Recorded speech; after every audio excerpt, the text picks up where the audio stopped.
The Pat McAfee Show. There'll be no rules for our guests, for us, for the things we can talk about.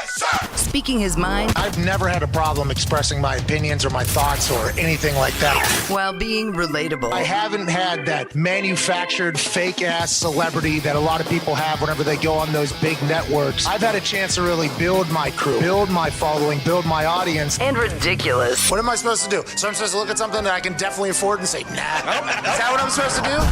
The Pat McAfee Show starts in 3, 2, 1.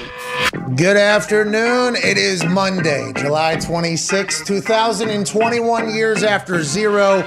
Big show today on SiriusXM and YouTube. Let's get to it. Hope you had a fantastic weekend. I got to celebrate my wife's birthday. Happy birthday. Happy birthday, Sam. Happy birthday, Sam. Now, the anniversary is obviously coming up this weekend, so what have you done for me lately? I guess we'll find out. 1-833-4-McAfee to get on the phones. We can't wait to chat with you with all things happening in the world. We'll definitely talk about the world games. Hey, this weekend I was dialed in. Now, Saturday, had a great birthday with the wife, had a full day excursion. Then at night, we're going to sit down and watch Ted Lasso. Ooh, nice. Here we go. I was actually a part of the plans. I planned the day out, which is something I never do. I think people see the way our show operates and the way I operate. I rarely plan things out long term. Plan the day out. Hey, we're going to do this. We're going to do this. We're going to go here. Zito showed up with flowers. Thank you, Zito. Anytime, guys. Anytime. Zito packed the bowling alley out with flowers. You know what I mean? It was a good time. It was a good day. And then we're going to go home. We're going to watch Ted Lasso season 2. Of course. Perfect nightcap. Yeah. I mean, I was thinking, did I fucking do it or did I fucking do it? I was thinking to myself when I woke up Saturday morning. You know what I mean? Clean sweep. How we doing? Keep it moving. Gonna have a great day. Then I get home. Guess what? Ted Lasso only let one episode out. You kidding me? No. Listen, Ted, you son of a bitch. All right, I don't need that type of bullshit happening in this day and age of streaming. If you want to only let out half the season, maybe even 2 episodes, There you you can go. do that. And everybody's telling me, oh, you got to be patient.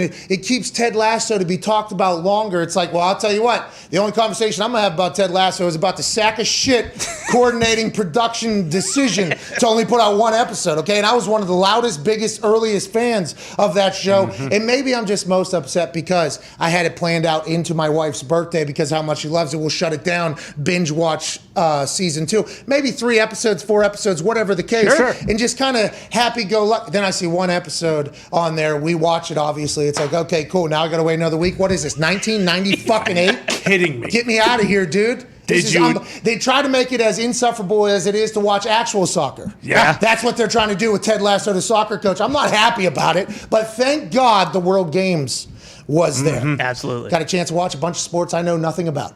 Absolutely nothing about, but I was into it. I was learning. I was excited. And we have to talk about all those things, but now is not the time to do that because today is a big day. Just moments ago, over in Green Bay, Wisconsin, a man that could have been there is joining us right now at Ty Schmidt. The shareholders meeting's happening in Green Bay. Will they answer any questions about Aaron Rodgers? Maybe the franchise's biggest asset, most accomplished asset, most successful asset, most expensive asset. Will they talk about that with the shareholders, you think? Or do you think Gunther Kuntz and Mark Murphy will continue to try to drive a wedge in this thing and just skirt around it at Ty Schmidt? Yeah, my guess would be they won't say anything. They'll probably come out and say like, "Oh, it's great to see the greatest fans in the world get a Big pop. Get a big pop from everybody, obviously, and then I'm sure they will, just kind of brush right over. Hey, not only have we pissed off Aaron to the point where he's gone, he's not coming back. We might get 1 more year out of him.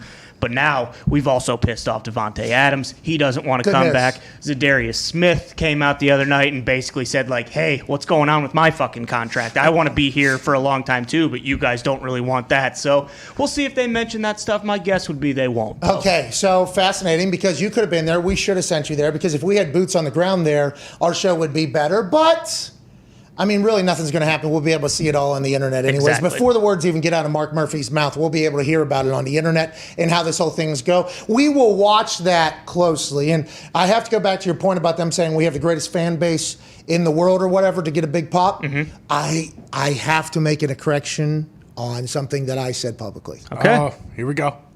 On Friday, I was in Cleveland. Sure. And I got up onto the commentator's table. Yep. I had a free mic. And I talked to the beautiful people of Cleveland. Saw it. They Incredible. were very nice. There were signs, there was things. They were very nice to me. The internet enjoyed it. At the end, I was told I had 2 minutes. They started wrapping me at 1:30. I mean, I'm a fucking professional. Am I allowed to go or am I not? Come on. Okay, kind of rushed the end of that thing. I mean, you do what you got to do. I understand the first week there was a little bit of a miscommunication on the minute-ish thing Right. that I potentially had in my brain. They had at 1 minute exactly. The second time in Cleveland, they told me I had as much time as I wanted, is what I was told. Oh, there we go. 2 minutes. If I 1:30 into that thing, I start getting a wrap up. I'm like, all right, I got to bury Cole quick. I got to bum. But then I also have to get him around at the end. So that was all kind of mapped out. And I'm not 100% sure anybody knew that because nobody really asked me what I'm going to say, which I appreciate immensely. That freedom is awesome and riveting, but it's also like plausible deniability by everybody as well. So I think that is Right. kind of like a give and take for both sides. At the end, I said one word wrong. Oh, no. Yeah, one word. I said Cleveland Browns are going to win the Super Bowl. I meant a Super Bowl. Sure. I mean, what's Sure. the difference? No, I feel terrible. And as soon as it came out of my mouth, it cheered so loud. I Oh, was yeah, like, it was awesome. Yeah, It was awesome. awesome. Because I do believe that team's going to win a Super Bowl. Is it going to be this year with the way the Chiefs and the Bucks and everything's going on? I'm not 100% sure, but I love what they got going on, and I did bet on them to win the Super Bowl because the odds were fantastic, and I like their team.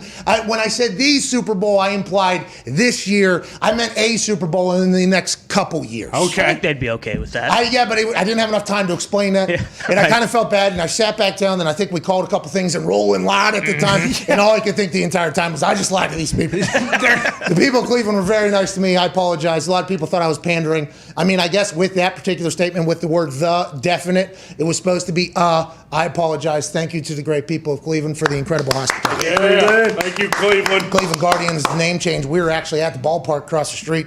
Drove right by it. Really? Oh, yeah. There was news outlets lined up right in front of there. With People picketing? Well, fascinating story here because Cena came out early. He was the first person. He cut a promo. And I think he potentially thought the Guardians' name was going to be well liked. Oh. So he actually said something. He alluded to something about the name change, and I don't know if they had my mic muted or not. I said, this is not going to go well. And I thought he was going to bury the Guardians, and instead he said, like, they changed my middle name to Guardian to protect or look over at WWE, which was incredibly clever and incredibly awesome. It was a good thing. But it was mixed. It was a mixed bag of response. I don't think the name Guardians is going to be beloved by everybody immediately, but this is the same thing the Washington football team's going to have to deal with for at least a couple years. You win, nobody gives a fuck. Exactly. That is kind of the way everything goes. But it was fascinating to be in the city of Cleveland on the day the Guardians were born and just the reactions and everything like that. I think I had a much better read on how the crowd felt about the Guardians than others potentially, even like news outlets outside that were maybe upselling it or whatever. Sure. But when I said Michael Cole said Guardians was a good name, that got pretty good. Oh, yeah. Exactly. A lot of Pretty booze. good. And that was quite a... That said all that needed to be said. Bingo. I didn't say anything else. I was legitimately kind of like torn on whether or not they liked the name because I had a couple people tweeting me after how we talked about it during the show that were like, oh, look at this guy. He doesn't even know anything about Cleveland going after us or whatever. He doesn't even know the bridge that has the Guardians on it to protect the stadium or whatever. And it's like, oh, so they like the name Guardians. And I was like, no. My sense is that there's no fucking way they like it. Nothing in me believes that if people of Cleveland are like how I think they are, blue collar, gritty town, just like Pittsburgh, by the way. There's no way they like any change at all. No. Let alone the name Guardians, which with the four-seam double G fast. Exactly. Okay, there's no way they like it. Now, they might understand why, but it seemed to have come out of nowhere. So when I took that shot there was a lot that happened in what I'm saying whenever they told me to wrap up. When I took that shot at Michael Cole, I was excited to hear like how everybody's thoughts were. Was I right or was I not right? I was. That felt good. Then whenever I said the Super Bowl and they went crazy, I was like, I lied to them. No, I don't think it's going to be this one, but a Super Bowl. I love the people of Cleveland. Great people.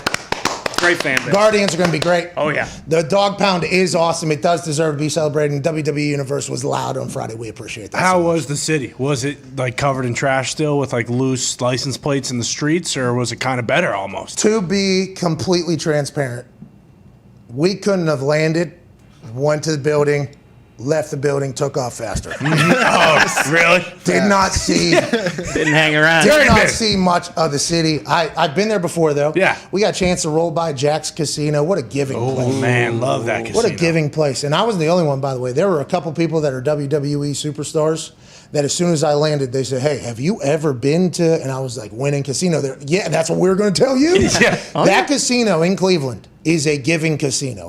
There's some cities you go to, we've talked about it a lot.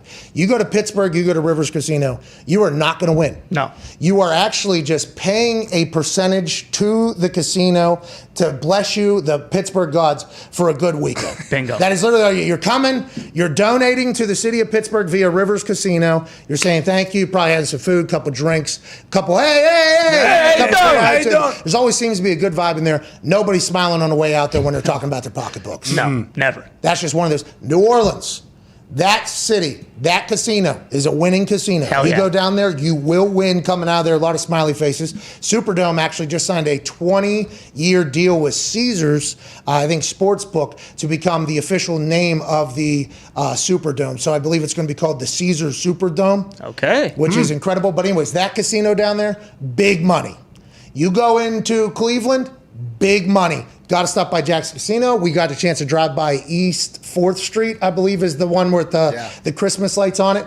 Beautiful there. Barrio's tacos were available for us. Tasted absolutely incredible. Town Hall was the bar that I missed, I guess. It's like a bar and restaurant you need to go to. But what I'm saying is we drove past all of these things. Sure. And then we just left. We need to make it back to Cleveland. What a beautiful city. Yeah, it's a great city, but I mean, you had a time crunch. What are you going to do? Quite a time crunch. And I can't believe I had a birthday the next day. You had a birthday. I had to the next day. celebrate the next How'd you get birthday. home? I had to celebrate the wife's birthday. Now, with that being said, anniversary this weekend. Let's see. Here we You go. know what I mean? Can we stack back to back here? Yeah. Well, we're going to be tested. We're going to be tried. We will be judged. Okay. All right. What have you done in the first half doesn't matter. This is very much like that Pitt game against West Virginia when I missed 2 field goals in the first quarter. We had to lead at halftime. We end up losing full game. I'm the one blamed for what happened in the first quarter. That's potentially what we're staring down here with the anniversary. Everybody knows you're a second half player, though. I am. Always have been, by the way. I mean, I missed one in overtime against Colorado. It's the fucking worst day of my life here. Anyways, yeah, second half, though, normally whenever I wake up a little bit and I come in there, That's right. I'm not 100% sure, though, because I had a great first half. What I'm saying with his birthday. You did have a good first You know what I half. mean? But I'm realizing that forever now, you got the double trouble. I mean, right before football season, too. 2 games. Yeah. Let alone somebody else's potential weddings going on and some other stuff that's happening. I mean, there is... I mean, and SummerSlam's right around the corner. I mean, we got to go. You know, we got to really go, and I need to have a big weekend this weekend, which I will. But last weekend started with Cleveland. We appreciate you so much. Let's get back to Green Bay. At Boston Connor is here as well, wearing a Team USA long sleeve hoodie. We appreciate that. I support that as a lot. A lot of people came after me and said, "Why don't I just congratulate France?" They said. What? Why? What? Some guy, I forget his name, tweeted me. Maybe at Silent Storm something. He said, "Why can't you just commend France on a good win and have good sportsmanship or whatever?" And I say, "Hey, listen, cool, all right? Oui, bonjour, bon chance, congrats, whatever the hell it Good is. game. All right, way to go." But right now we're in it, okay? We lost to France, but we did not lose the entire World Games. No. Just because we put out an outing that is unbecoming of the American basketball squad. Yeah. Brutal. Losing by 10. First loss in 25 games for the United States basketball squad that is now in the Olympics in the middle of Tokyo. And I watched the game, you know, on the playback. Sure. Because I'm not up at, by the way, the next game Wednesday morning, 12:45 a.m. Yeah, Yeah, that's exactly. most stuff. With Okay. Peacock, the playbacks are clutch. Okay, so Peacock, I guess, is where everything's at. I didn't get a chance to see any handball yet. I guess that is on Peacock. Yep. I'll dive into there. I watched judo. Okay, I watched the Abe family, Oh, yeah. sister and brother out of Japan, win back-to-back judo championships. I have no idea how anybody scores in judo. All right, it was 0-0, and it went into a golden score situation for Sister Abe there of Japan. She went first, and they were on the ground a couple times. They were throwing each other around. No points were awarded. Then it went like 3.5, 4 minutes into golden score, and somehow she got a point. She won. She pinned her. The whole celebration thing happened. It was great. Then her brother comes out, and he's going against somebody, and he's just fucking throwing them. I don't know how they're getting points. I have no clue what's going on. He wins, didn't smile one time. He won, it was just like, yep, this is what I fucking do. Locked in. Then that rolled into a Taekwondo. Okay, have you ever seen Taekwondo? I've never seen this before in my entire life. We have an 18-year-old girl, Zolovich. Zolotich, I think, right? Yeah, Zolotich. Yeah. Yeah, she's 18 years old. I'm sorry. Anastasia, I believe, Yep. Zolotich. I apologize for saying her name wrong there. 18-year-old girl. We've never had an American woman win the gold medal in Taekwondo. Zolotich goes over there, long legs. Oh, yeah. Okay, long levers. And this is a sport where you literally stand like next to each other to fight each other. There's a lot of this. And they have pads on their shins and all this. And they just they try to kick each other. That's incredible. Oh, it's awesome. And then all of a sudden, every once in a while, they'll get them off balance, and they'll come in with a fist, and boom, right to this padded, like they got like a bulletproof vest on, basically on their chest, and then they have a soccer goalie helmet on, like indoor soccer goalie helmet on. I don't know how else to describe it. And that's a trunk shot. Okay, I think it's only worth like 1 point or something like that. Then if you get a kick, to the head, I think that's 2 points or something like that. Damn. I think it's a 2-point shot. That'd be more. And they even grapple like in boxing, when they both get like, they kind of do grapple. This. Yeah, the Great Britain dude who taekwondoed against the male Rapoport from Uzbekistan who won the gold medal. He was a 17 seed, by the way. We're talking fucking VCU. Wow. Yeah, seriously. We're talking All the way. They won this thing. They would grapple, and this dude from Great Britain has this ability to lift his leg up, and he would just tap him in the back of the head, and they're like, oh, there's a headshot.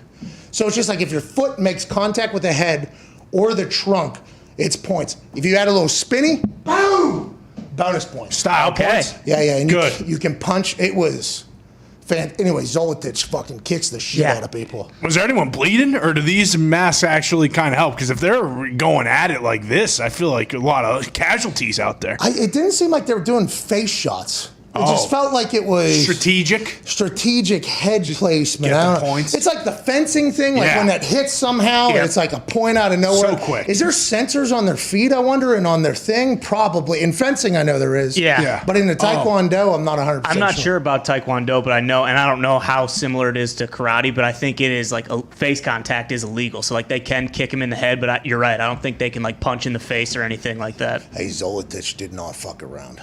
I mean, Locked in. that lady would lift her leg up, and then Zolotich would just lift her leg up higher. And it was just like, ah! So how do they block then? Are they blocking with their legs too? Hands are blocking. Okay. And then I think there's a lot of like movement and leg block. There's a lot of leg jousting. Rapoport, who won out of Uzbekistan, he had these shin guards on. And the other guy didn't. The other guy had he was from Great Britain. The commentators, okay, this is something we should dive into. In all the sports, I think, okay, we're good. Oh, yeah. Not great. You got to explain to me what the fuck's going on.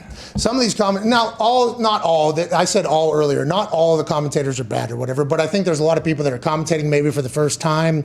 I'm not 100% sure, and I feel like they got to respect the sport that they're speaking for and act as if the people that are watching are normal watchers because they have to in that community and put on for that community. I understand. I watched the gold medal thing for 15 minutes. I had no idea what was going on.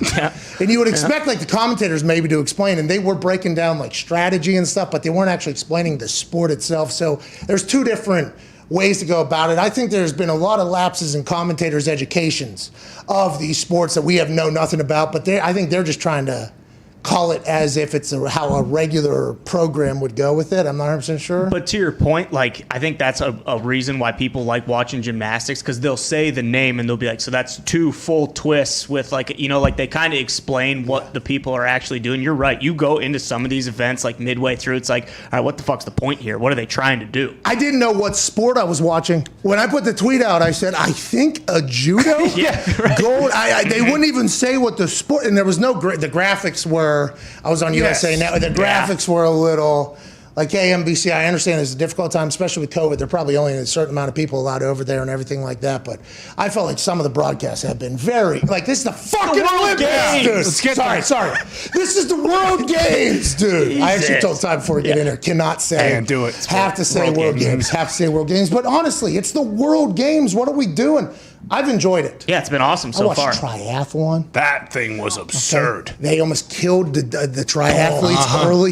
They literally set the go ahead sound off of this dock where they're all lined up while this boat, which had, I think it was a triple powered engine, 3 engines in the back. the greatest boat driving I've ever seen, because triathletes down here from Bosnia or wherever, they're like, listen, they ran the thing. It's not my fault. Nobody. They jumped right in the way of the propellers of a boat. Oh, yeah. While it was there, like, yeah, fuck it, gold medal. I've been training my whole life for this. There isn't another one of these for how many years? 3 more years? I'll go. There wasn't even a thought. That boat guy or girl had to turn that thing sideways, back out, and then get around. While the entire half of the dock that wasn't in the way of the boat, they're about a mile out. They're off. They're like, no, you got to come on back. The triathlon start was electrifying. Oh, yeah. It was then whenever they get them back, the commentators are like, to be clear, that was only about a minute of hard sprinting or whatever. This is no problem at all. They'll probably let them get back, grab a breath, and then they'll restart this whole thing. They'll give them a couple moments to gather themselves. As soon as they got back on that dock, there was a couple people, I think, just crawling onto the dock or whatever, and they're like, they give a sound out, boom, and then the commentator's like, all right, at any moment they can say the race is starting now. So, like, I think the normal triathlon start is weird to begin with, let alone whenever a boat's already in there.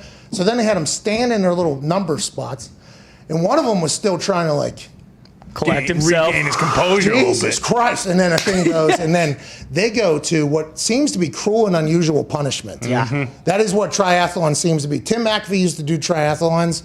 I don't think I fully understood what exactly he was doing. He was trying to kill himself. Yeah. And the guy that won sprinted through the finish line. He ran a 4-minute mile or 4:40 mile after That's absurd. swimming, biking, and then his run was like 4:40 or something. I think he came in like 15th in Rio or something, and he said he was training, he was different. He came back, he was sprinting through the finish line. He was actually, while running, going, Yeah, looking around behind him. I'm killing everybody. Be a real shame if he's on any performance. He looked like a superhuman. This guy, look, he needs a little bit of Roman stuff, but he looked like a superhuman running through there. I watched so many sports, I enjoyed it, and I also went back and watched that basketball game, though. Oh, man. To what we started this whole thing on.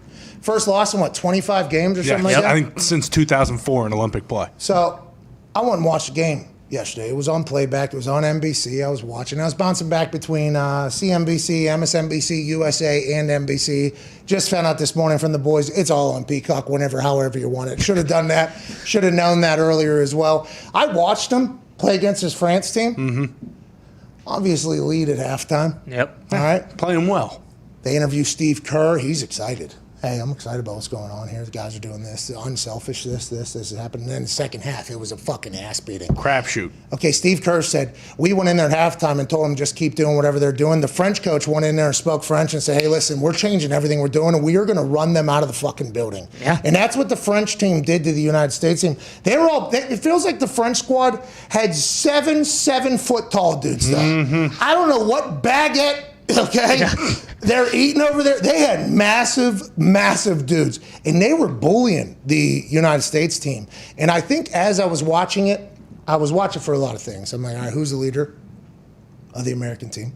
Because it was all very defined, right? Didn't Magic and MJ actually have a full game? Yeah. Oh, yeah. Yep. The best game never seen. Like, hey, who's running this thing? And then obviously it goes to LeBron. All right, Kobe. and Kobe, sorry. Then it goes to LeBron. Now it's supposed to be KD's team, but I don't think KD has ever been a guy where he's like, hey, I want to be the one guy. I think he's a guy that would rather sit back and say, like, hey, what these people are doing is fucked up. Let's go win this thing. I'm not sure. And by the way, there's nothing wrong. There's a lot of people that are like that in a lot of sports. But I was interested to see whose team, because Dame's over there. Yep. And Dame's an absolute stud. Now they got Drew Holiday playing a little bit, fresh out of a championship. Devin Booker's over there, fresh out of a loss. They got a lot of big name players. I was intrigued to see who was going to be the leader. Couldn't find one. And then what I think was the most noticeable thing for me is that was like a gut check for players, I think, in the Olympics. Like, I think that style of play is like, you got to be a fucking dude here now. Like the old school NBA where they talk about it, where they're like, you would have got clotheslined in the paint or whatever. There's no 3-second rule. You got guys parking it in there. There was this one pick and roll that somebody ran. I think it was either U.S. team or somebody else. But it would have been a technical in the NBA. Mm-hmm. And the person that was called on the French squad was pissed that it was called. Yeah. Okay, it was like, this is bullshit, basically. And I'm like, yo, this is this is old school basketball over here. And I don't think the, hey, ISO, run around, flop shit matters. The refs don't give a damn in that game. We're going to learn a lot about our squad. We're going to learn a lot about our team. I still think they're going to be able to figure it out, but I think they got bullied there early, and we can't have it. Simone Biles, obviously, is a part of the all-around, and she's an absolute superstar. Her points are worth more than everybody else because of the level of difficulty. But she was not her best either. No, she wasn't. A lot of stuff. Hey, off. let's let our best athletes go ahead and get the kinks out. All right, they're sleeping on cardboard box beds. That's a good point. All right, let's let them get point. comfortable. I'm excited to continue to follow the World Games, though, as we all are. Great Hoodie joining us now to talk about the NFL, our world, from ESPN, the voice of ESPN at this point, football guy, Dahn Orlovsky. Oh, you're so cool, dude. Wow. What's up, guy? Are you at a? You might be one of the coolest dudes of all time. Are you at a beach right now? Backwards hat, little hair in there, tiny head though. Those are a lot of. I'm at like a little bit of a redneck Riviera, to be honest with you. Like Myrtle. I'm at a quarry. I'll show you a picture. I'm at a quarry that like they made into like an outdoor blow up water fest. Look at this joint. So taking a little break, but.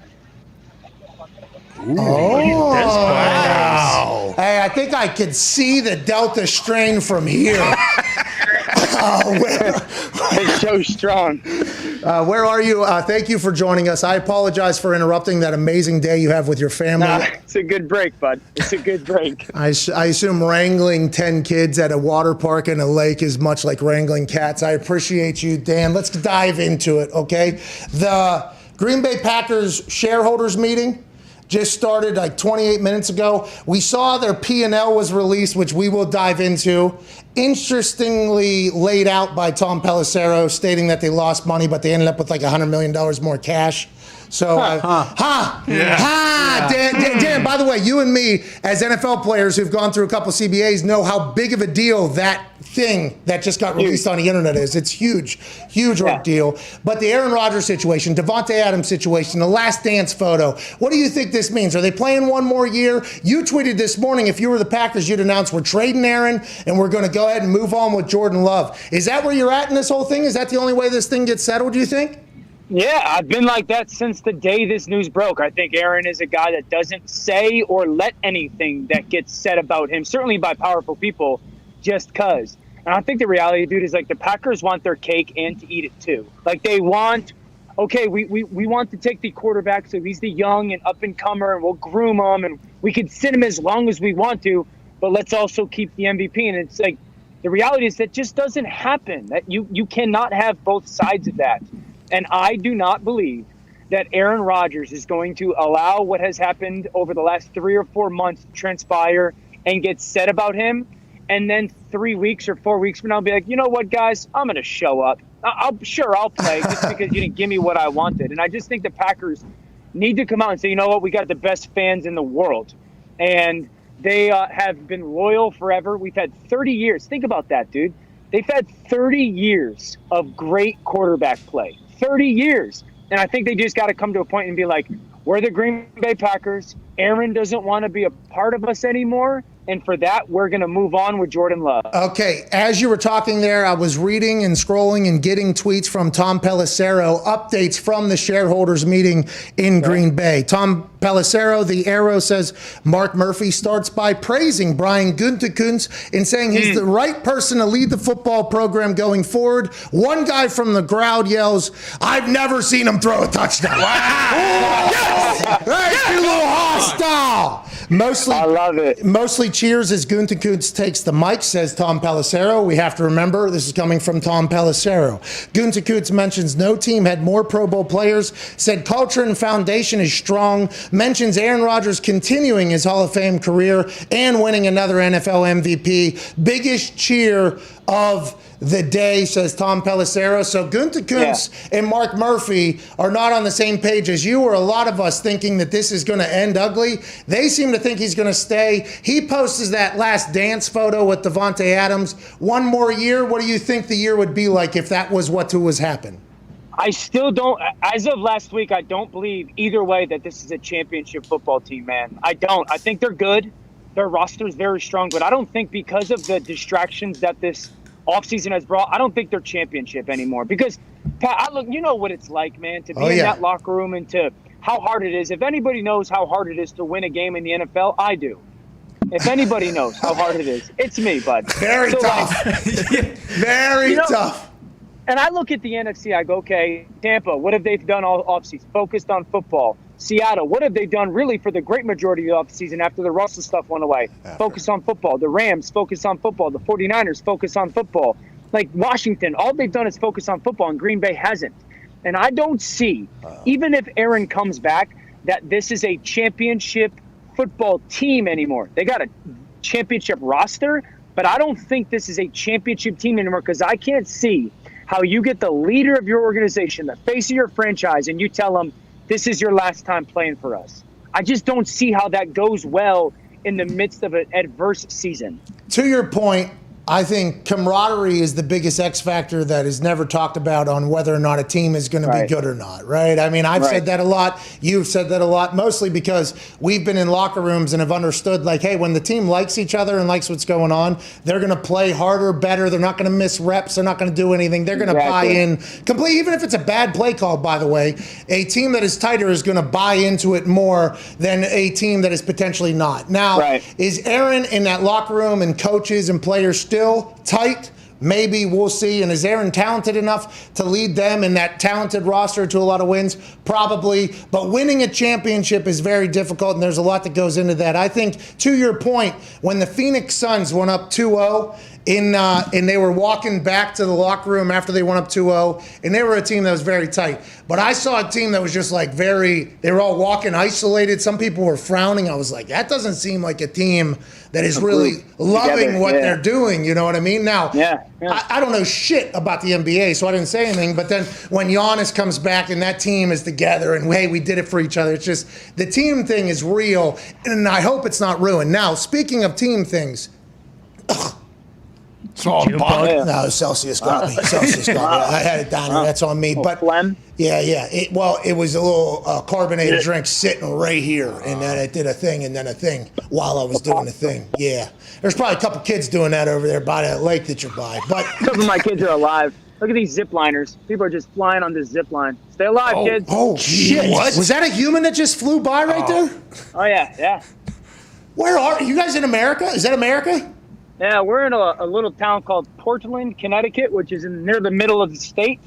Dude, I'm telling you, it's just a giant quarry that they made into like a summer kind of blow-up lake spot. It's pretty dope. Yeah, it looks awesome. You just gave it away. I mean, it's probably going to get... I should get my money refunded, to be honest with you. I agree. Good marketing, You did a good promo there, actually. Thank you. There are teams interested in Deshaun Watson. Have you heard this? Now, there's been some updates that I've read. I forget where I got it from. Billy sent the article in. Lisa Friel of the NFL did an investigation into Deshaun Watson's 22 accusations or whatever.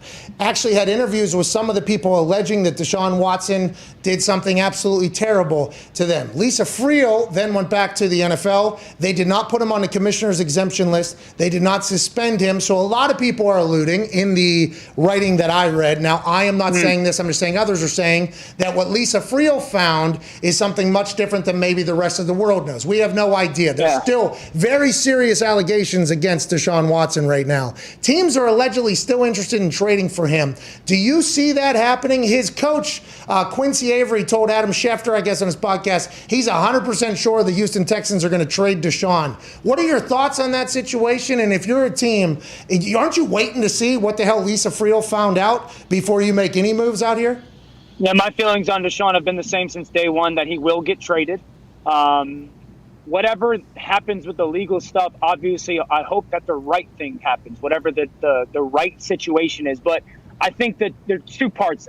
I believe that the Houston Texans, both because of what has at least been alleged against him and his desire to get out, do want to go, we're going to start over again. We got to recoup picks. We have to rebuild this roster, and they believe that that is the best way, given what is alleged against him. If I'm a team, I'm tapped into it almost every single day. Like, I am tapped into the information. Whoever's got the inside information, I'm tapped into trying to figure out what is going to happen legally, and then what, if anything, is going to happen from him or to him from the league. Because if I can, and this is just the reality, like, if I can use that information and get Deshaun Watson out of Houston onto my team for a lesser value than might have been 7, 8, 9 months ago, however when this started, that's huge for me. I do think that if the things that are alleged against him come out and come out that he's innocent of them, that there are going to be tons of teams that are going to go and offer up multiple first-round picks for Deshaun Watson, because he is a top 5 player at that spot in the league. And if the information that they get says he's innocent, and then the people close to him vouch for his character, which I know, I've talked to people who have known Deshaun forever, they rave about his character, whether that matters or not. But if those two things checked out, I think teams are going to say he's too good to pass up. It's just, until you find out about that, though, how can you give up anything? How can you give up the future of your organization with just how serious those allegations are, unless you know something, right? Unless you know something, and that might be from the Lisa NFL. Yeah. That might, and that's why I think you're tapping into it every day. I mean, like every organization has got people that are working in the, I guess I'll call it the private investigation specter, right? Or whatever, like that area that people are constantly finding out information about these people, that people, all those things. Like, I'm sure these organizations are going to find out all the information that they can before they make a move. Insane. We're just a couple of days away. He did report to camp, and he said it wasn't awkward, but he still doesn't wish to play, and he's not on the exemption list. I mean, it is. That's an insane situation that we're just going to have to watch unfold very publicly, I guess. I hope everything ends up all right. Go ahead, Ty. Dan, if you don't think Aaron's going to play in Green Bay this year, where do you see him ending up? Because haven't the Packers kind of like kneecapped themselves? I mean, if he ends up getting traded to either Denver, one of those places where he requested, like, he immediately makes them a Super Bowl contender, so the draft compensation isn't the same. So do you think he'll retire? Do you think they'll actually trade him before the season starts, or where do you see him if he's not in Green Bay? I would be shocked if he retires. I'd be shocked if he played 17 games for the Green Bay Packers. I think that there's a 0% chance he goes to an NFC team. Like, if you're the Packers, that would be the last thing that I'm doing. The two teams that I could see him going to, because you have to go then 16 teams in the AFC. Okay, which one of those teams does not have a proven dude or a young player that they're like really, really, really sold on? Denver's one. And then Miami, I would throw into the conversation. I'm a big Tua guy. I think Tua's going to be really good. But I do think that you're Miami going, okay, we got a good up-and-coming offensive line, some really good young skill position players, a great defense. Man, do we take these 2 first-round picks that we have over next year and send them to Green Bay for Aaron Rodgers and maybe another player, and all of a sudden we're Super Bowl contenders? So that's a team that I think. And then obviously Denver's a playoff team without Aaron. Like, they're a fringe playoff team. If Teddy Bridgewater's their starter and he plays Teddy Bridgewater kind of ball, they're a fringe playoff team. With Aaron, they're an absolute bona fide Super Bowl contender. I would say this: if Aaron Rodgers went to the Broncos, the people that are most disturbed about it are the Kansas City Chiefs, because then they go, man, we just got a big time contender in our division. And the thing that I would say for the Packers, which is confusing to me a little bit, is like, they are set up perfectly to have a rookie quarterback come in and play, or a young quarterback come in and play. Like, we say young quarterbacks are ruined because they have to go play with bad coaching and bad rosters. That's not the case in Green Bay. So that's another part of, like, why are they so hung up on this? Very valid point there at the end about Jordan Love's potential. And somebody said that Jordan Love looked unbelievable at a workout. I think it was down at Mulligata's workout, where it was Jordan, Justin, and Deshaun working out. And they said that Jordan looked unbelievable or something. Like, once again, this is not Jordan Love's fault. No. Okay, none of this is Jordan Love's fault. I think we've tried to be very fair about that from the beginning, even though we are massive Aaron Rodgers fans here. So I hope he has a great career. I just don't know when it begins. Especially with what he just said there, Mark or Kuntakun said he'll continue to have his Hall of Fame career here and another MVP. I don't know if they're going to trade him. Who knows? I'm just not 100% sure. Let's talk about that division, though, if he was to go to the Broncos, and you said the Chiefs now have a bona fide contender in their division when it looks like they're going to have a good 10 years. Did you just get Men in Blacked?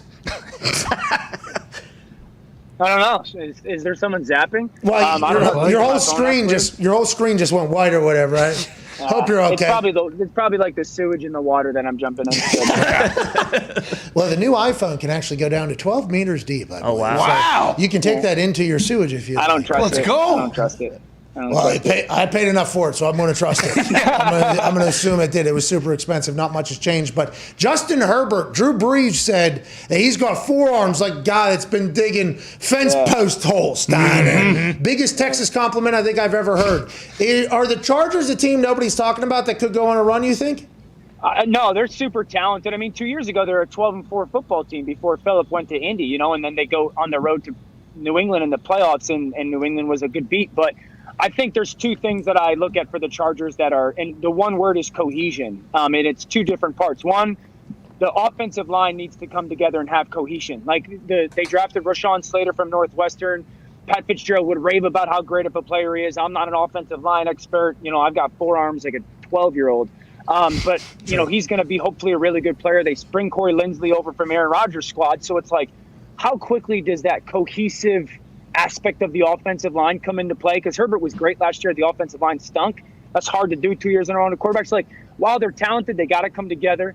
And then the cohesion between him and the offensive coordinator, Joe Lombardi. And I've got a little insight into this one because I was with the Lions when they brought Joe Lombardi over from the Saints. He came from quarterback coach and he became offensive coordinator with the Lions with Matthew Stafford. And I would say they never got to that point, offensive coordinator, play caller, and quarterback-wise, of cohesion.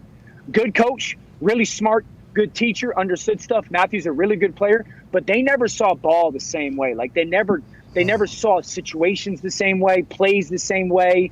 And you got to make that play call. You got 6 seconds to get that play call right. And until you get to the point of really being on the same page and understanding it and anticipating the calls and why he's making this call, that's a great quarterbacks. They know why the coach is making the call. Oh, he's calling it because of this, and he wants me to see this, but if I don't see this, I'll do this with the ball because he'll come back to it type of stuff. And that takes time. And this is his second time or opportunity to go be a play caller or OC. And I just know that while he's a really good coach, it didn't happen the first time with a really good quarterback. It just didn't happen. And I remember having conversations with Coach Caldwell and just candidly being like, Coach, it's not happening, man. Like they just don't see it the same way. And that's got to be a big part for both of those guys this year for the Chargers to really become a team that can win that division or contend for that division. See, that's a big deal. And I think Aaron talked about that in the offseason. Him and LaFleur sat down on a bunch of Zooms, and they were like, hey, we got to start going through this thing together. And I don't know how the conversation went. I assume a lot of it was LaFleur saying what he likes and then Aaron going, I like that as well, but if you do this, well, that type of respect is huge, right? Yeah, I'll give you two perfect examples. I remember one was being with Peyton, and Peyton used to have this play that he would call, it was labeled Florida, right? And it was very much like a progression-based play. You probably know it. Probably didn't get any reps at it, thankfully, for the team. But it was really like 1, 2, 3 to 4. And I remember Peyton talking about the play all the time and being like, guys, you just make him take away one, take away one, take away one. And he used to always say that he liked having that number one option, the flat route, as a tight end right away. Like he was like, when we call it, I want it out of 2x2, and I want it with the tight end right now. Because it's like I can throw it to him for 3 yards and force that guy to make a tackle. And if he does, great, we got 4 or 5 yards. And if he doesn't, I've got 12 yards, And it was something that stood out to me that he just knew he wanted, that quick little flat route. He wanted it out of 2x2. And another example, and like coaches had to learn that. Like Clyde Christensen had to learn that. Like he had to learn, like, okay, when I need a good play, let's go to this. Let's go to this. And then Matthew, you guys know 4 verticals, right? There's 4 verticals down the field. Well, Joe Lombardi came from the Saints where Drew loves it out of 3x1. Trips to one side, single receiver back to the other side. We've seen him throw down the middle of the field to tight ends all the time, right? Well, Matthew likes it out of 2x2. He likes 2 receivers to one side, 2 to another side because he can just do whatever he wants with the ball. Well, Joe would just constantly call it out of 3x1 because that's what he watched Drew do for so long, so well. And he's like, wait, I've seen this play work so well so many times. And it's like, but the quarterback doesn't see it that way, Like he likes it out of something else. And that was just a hurdle that they couldn't jump over, and he's going to have to learn that about Justin. By the way, those are the camaraderie, trusting, understanding each other type stuff that we talked to earlier. We have to get to a break on Sirius. The conversation with Dan Orlovsky continues at youtube.com/The Pat McAfee Show. Sirius, we'll see you in about 4 minutes. We will recap everything dumb that Dan said in the next 4 minutes then. Okay, we're on a break. All right, perfect. Here we are. Go ahead, Connor. Yeah, Dan, there's a report about the Patriots possibly playing both Cam Newton and Mac Jones week 1 and in multiple games during the season. Do you see any way that happens or works? I mean, if it was going to work, it would work at a place like New England where egos don't matter and roles are important. I have been adamant that I think week 1, Mac Jones will be their starter. I think he's the right decision. But the aspect of Cam, especially situational stuff, like the reality is this. Football is in a place where if you're not doing certain things, you're hindering your football team. Utilizing space is a big deal. If you're not doing that, you're hurting your football team. Pre and at the snap motion. If you're not doing that, you're hurting your football team. And some form, specifically in like situational stuff, utilizing 11-on-11 football, quarterback run. So hey, why is that? Why is that, you think? Just because the way rules are, or because the type of players that there are now in the world? Yeah, I mean, number one, rules. Yeah, space is a big deal. Well, intelligence. Coaches are much more aware of the spatial. There's 53 1/3 yards on every single play. I don't know where they're going to end up post-snap, but they're there. So your job is to try to create that space and then attack that space. And you teach your players the best way to do it, but then they got to go play ball. So the intelligence, yes, the rules, the lack of hitting across the middle of the field, the RPO game, the run pass option game has been a big growth and development aspect of that. The athleticism of the perimeter players and the quarterbacks. And so 11-on-11 football is another part of that because we've just watched it be so successful. And you've watched it strain defenses on a consistent basis, good defenses. And while it threatens your quarterback's health, it does if you are situational with it. So, like, I could see the Patriots doing something where, let's say they want to play Mac Jones, right? He's their starting quarterback. Great, Mac, you're the starting quarterback. But on 3rd and 2 or 3 situations, Cam Newton comes in, and 1, he's got an important role on your football team. 2, he's still plenty capable as a passer. 3, now you have basically 2 playbooks that you can go to. And you're playing on 11-on-11 football where you can utilize the quarterback run. It helps your offensive line. It helps the receivers. It helps the tailbacks, especially 3rd and shorts and in the red zone. Dan, they're both going to be out there. They're both going to be out there in the back, aren't they? That's going to be a split backfield. Absolutely. Because here's the thing. And I did this with Carson Wentz and Jalen Hurts last year. That's right. Just imagine they're both on the field at the same time, right? Mac Jones catches the snap, hands it off on a lateral handoff going sideline to sideline to Cam Newton, but then they also have receivers on the front side running routes. Now you've created like 17 options for a defense. Okay, cool. Is Cam going to run? Is he going to throw? This motherfucker. There's just a lot of options you could do with. All right, Dan, we got to get back on serious. You crushed it for us today here, man. You absolutely should be calling us from a garbage dump every single week. Dude, it's just a redneck review. Sometimes you got to keep your kids humble, Pat. Hopefully you learned something about that, bub. Yeah, you know nothing about redneck or humble, but I appreciate you for joining us. Ladies and gentlemen, Later, Dan Orlovsky. Yeah, That was a good conversation there. Yeah. Mm-hmm. If you're not utilizing space, you are hindering your football team. It's so real because as these things evolve, I respect the people that are like old school, like, nah, we do what we do or whatever. It's like there's a lot of ways right now to take advantage of things that there never has been in the past, Well, it's like Tyreek Hill, like how constantly they just have him running back and forth. It's like the CFL almost. He gets a running start and he's impossible to defend. All right, we got 15 seconds, so we're back live on Sirius. We will get to that and maybe answer a phone call or two. I feel like we've hit everything we've had to thus far. Oh, Mark Murphy has said more about the whole Packers Here we situation. go. I bet he has. Still got Frankie Boy, too. This is the Pat McAfee Show on Sirius XM Mad Dog Sports Radio. We thank you for taking the time to seek out this small regional show that streams internationally. Here's Pat and the boys. Welcome back to that show. Dan Orlovsky wrapped up quickly during a break. If it means anything, you didn't miss much aside from saying that if you're not utilizing the space that a football field is currently offering with the new philosophy, schemes, and information we have on football, you are fucking over your team. Mm-hmm. And then he went on to say basically the Cam Newton and Mac Jones are going to be starting quarterbacks for the New England Patriots and how they're going to have a split backfield and how Bill Belichick fucking did it again. Big thanks to Dan Orlovsky. He's the man. Thank you to you for listening and watching wherever the hell you may be. Let's get to some phone calls. 1-833-4-McAfee. Let's go to Briar in Illinois. Briar, what's going on? Hey, what up, boys? Shout out to you and the Toxic Table. Hey, shout out to all the boys in the back. I want to talk about the Falcons. They're my favorite team.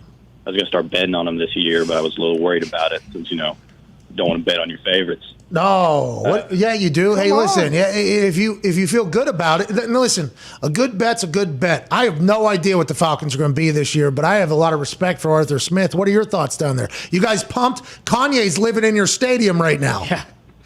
Yeah, very pumped about Kanye living in the stadium, walking around that field, blessing it. What is he doing? I'm really excited to see Matt, Ridley, Kyle Pitts out here. Really excited to see that offense. Thanks for the call, Breyer. Yeah, I guess the future could be good. Julio Jones added to that group would have been fantastic, but he wanted out for some reason. I don't know why, honestly, because you had Kyle Pitts, Ridley's there. That Falcons team could be great, but you're staring down the Tampa Bay Buccaneers, and you got Tom throwing the ball into a jugs machine. Whoa, Unbelievable. whoa. Are you kidding me? This guy, just a couple weeks ago, I seen him bury 3 75-foot putts in a row. Yeah. Okay? Walk it off. It's like the old school fantasy files watching Tom Brady operate outside the football field. I had no idea this guy was as talented of a superhuman as we all could have imagined he is. Right before camp, training out at UCLA, I'm going to play catch with a jugs machine and shoots a ball out of it like 50, 60, 75, 80 miles an hour somehow. Picture pinpoint accuracy, perfect accuracy. He drops back. Boom, knocks it over. That thing's weighed down pretty heavily, by the way. Showcase the arm strength. Then it shoots up a little bit of a weak punt, and he says, let's go. You know what I mean? And this is something that when you see Tom Brady doing this type of stuff on a regular, like he did with those putts being made, if you're in the NFC South, you just got to think to yourself, we're fucked, dude. This guy can do the physically impossible. This guy can put a video on the internet, and all the old whites will say, oh, my God. Oh, my God. And they're not the only ones, by the way. Whenever I see this type of stuff, I go, Tom Brady gets it. This guy's unbelievable. Yeah, sure. Okay, Tom Brady gets it. And it's not just Tom Brady, obviously. It's Shadow Lion as well, which is an incredible company that has created an entity that I have become the biggest fan of that I never thought I could become. And the fact that he got people to go, wow, wow, wow, wow, is amazing to me. It's fantastic to me. It's good internet to me. And that's why I wish the NFL would just bring back these fantasy fouls. When Vernon Davis, what did he do? He punched through a wall and caught a ball one-handed. Mason Crosby ring the town hall bell 3 times at 2:59, dude. Steven Jackson jumped through a car. Michael Nugent kicked a garbage can or 4 or something like that. All right? I mean, there is things that NFL players have been able to do. I've never seen anybody play catch with a jugs machine like that. That is incredible. The entire effort is fantastic. I have no idea how long that had to take. The amount of practice and effort to get that done is very time-consuming.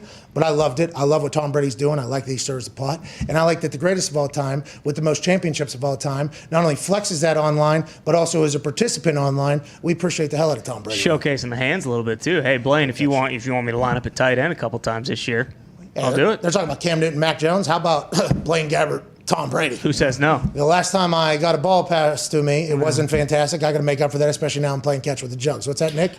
Impressive feat by Tom, no doubt, but hardly the most impressive thing I saw on the internet all weekend. You didn't tell us you had the ability to conjure lightning. Oh, yeah. I did have. Yeah. A coyote showed up. Uh-oh. Big. Really? Big coyote showed up on the property. Yeah, Wiley. Yeah, but he wasn't wiry. He was a big son of a bitch. This thing has feasted before. I don't know how it has made its way all the way to my property, but we got a bunch of baby deers for all the families around. This coyote was stalking it, I believe. And I'm not normally this attached to things, but I've literally seen these baby deer every day of their existence running around in my house, all right? It's a beautiful thing. Now, if they end up leaving and going elsewhere and end up getting hunting and do it, I'm 100% cool with that. Listen, my dad was fucking Mr. Outdoorsman from 1989 through 1997. Okay, he put his shit into a bag of leaves and piss so it would smell more like it when we went out in the woods at 3 a.m. and hiked through 7 mountains to get to the proper hunting spot, okay? I got no problem. But when that coyote's gonna come fuck with my goddamn deer that we have put corn into licks and salt licks and everything around, ain't gonna happen. I had to get, Thor or Zeus, whichever fucking god it is, give him a call, shoot some lightning inside of me. I grab my crossbow. I'm going to go hunt that son of a bitch. Not around here. I got the coyote community, by the way, is coming out. I didn't even know they exist. By the way, I want to let the coyote community know you are the worst fucking group of people on earth. Guys, trespassing. Come on. Yeah, trespassing, loitering, and also, what about my goddamn dogs? Hour 2 on the other side. Jesus.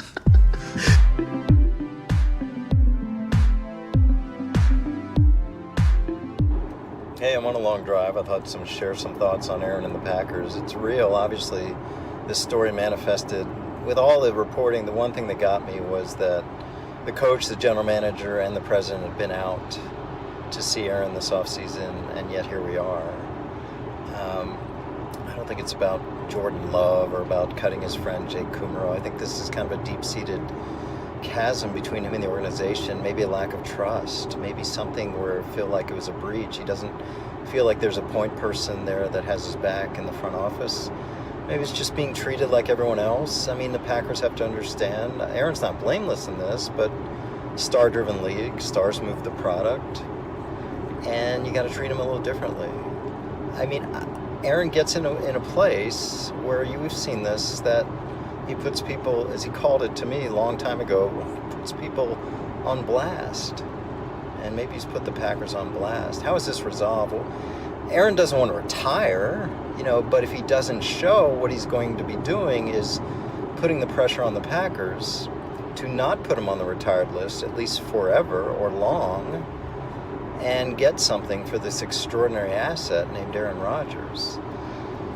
I'm not sure how this resolves. One idea, which both sides will hate, but I think both sides are going to hate everything if this is where it's going, is to give him a void like Brady had with the Patriots. Let him out after this year, he picks his team. Now, the Packers would hate that because they get no trade compensation next year. And Aaron, depending on how resolute he is about playing with the Packers, he may hate it too. But sometimes the deals that both sides hate are the only way out. We'll see. Right now, it's we have time. Even if he doesn't show, forget about fines. That can all be handled later with a redo of the contract. He doesn't need training camp. He doesn't need preseason. I mean, maybe August is painful, but he's there in September. I've kind of predicted that all along, but there's issues. A couple people, one college kid, took a shot at my swag. We know. We know. We don't like that kid. I don't think a lot of people understand what swag is. Some of this younger generation thinks, swag is just like the clothes I wear or whatever. No. The swag is a mentality. Yeah. Swag is a mindset. I tried to tell this to some of the guys in the locker room this week. I said, swagger, which is what swag comes from. Swagger is a mindset. Swagger isn't that you have a Supreme backpack on. Or that you have your shoes, unlaced walking around with, you got your new Louis fanny pack that you make sure it's not worn at your waist, it's worn over your shoulder. That's not swag. That's not swagger. That's fashion choices. True swag is owning your inner essence. It's a mindset. Mm-hmm. And my essence on the field is that I feel like I'm a throwback player and I'm a tough guy. What I've played through, how I wear my stuff, I'm kind of a no-nonsense straightforward. To me, that's what swag is all about. You're damn right. All this like fake swag out there. I got my special towel. I got this. I got that. I got this writing out there. A lot of you guys are just posing. All right.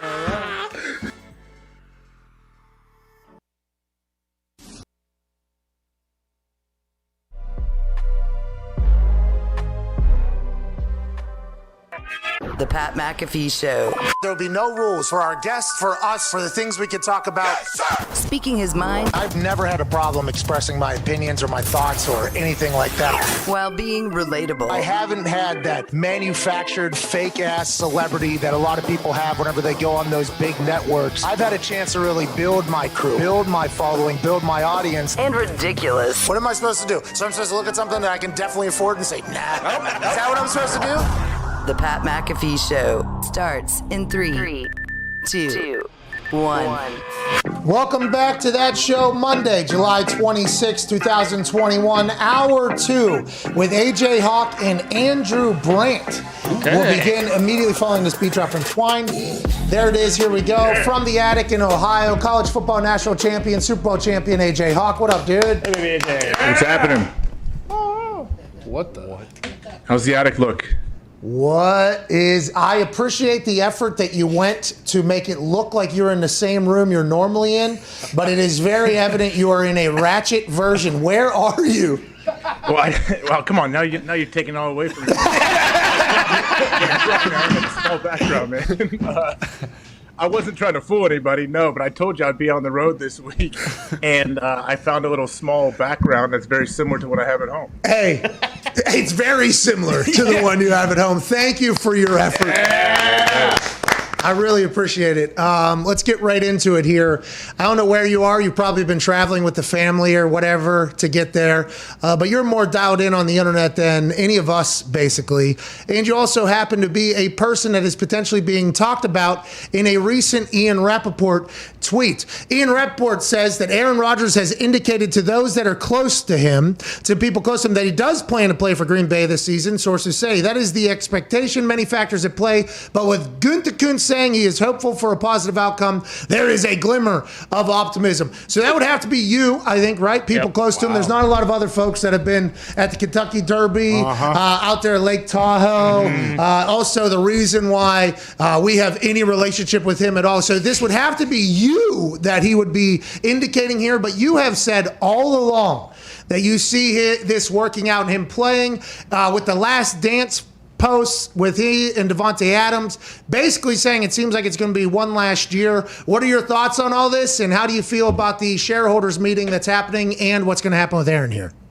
I mean, I don't know exactly who Ian is referencing, I guess, when it comes to people close, but I haven't had really much communication with Aaron. I have no idea. I know camp starts tomorrow, right? So are all eyes on the plane tracker apps and all that to see if he's in Green Bay or he's in California? Do we know? I just texted Ian Rapoport. I said, can we call you right now? Yes. Okay. Here we go.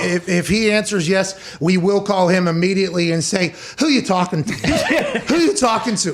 We want to know that. But yeah, I think there will be plane trackers. There'll be people in the Green Bay FBO that'll be looking. There'll be people in whatever FBO he's flying out of, which is private airport, by the way. Is what that means. Whatever FBO he's flying out of wherever the hell he is right now, we'll be tracking him. Every move you make whenever you fly can be seen by either creeps that want to stalk you and prey on your kindness as soon as you land and ask you to sign 75 things so they can pay for whatever for every 50 cents you give them with an autograph, or maybe by journalists or media people that are speculating whether or not the MVP of the NFL is going to return to the Green Bay Packers. AJ, Gunther Kuntz and Murphy spoke today at the shareholders meeting. I would like to talk about the P&L with you, but we'll wait for Andrew Brandt to get on because I'd like to know why they're painting some words and factors in the way that they are on the shareholders meeting.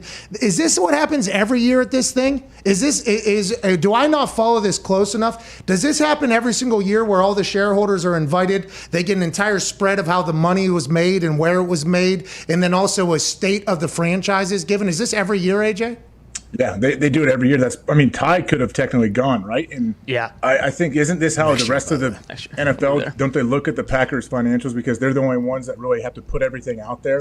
So doesn't everyone else look to see how the Packers are doing to try to, I guess, assume what other teams are doing? Every CBA negotiation, the biggest roadblock in full conversation is the transparency of the books being open. That's always hey, open the books. We want to see the books. We want to see the numbers. We want to see what's going on. And the NFL has always said, no. And the Green Bay Packers being publicly traded and not being owned by one particular person has made them the team that everybody looks to. And whatever money they make, that's what everybody just assumes the other NFL teams that are in much larger markets, they say they made about the exact same. Now, very fascinating P&L out of Green Bay Packers shareholders meetings we saw this morning, though. P&L, profits and losses. This is a classic business term. No big deal. But do we have that? Can we put that tweet up? Can we find that tweet?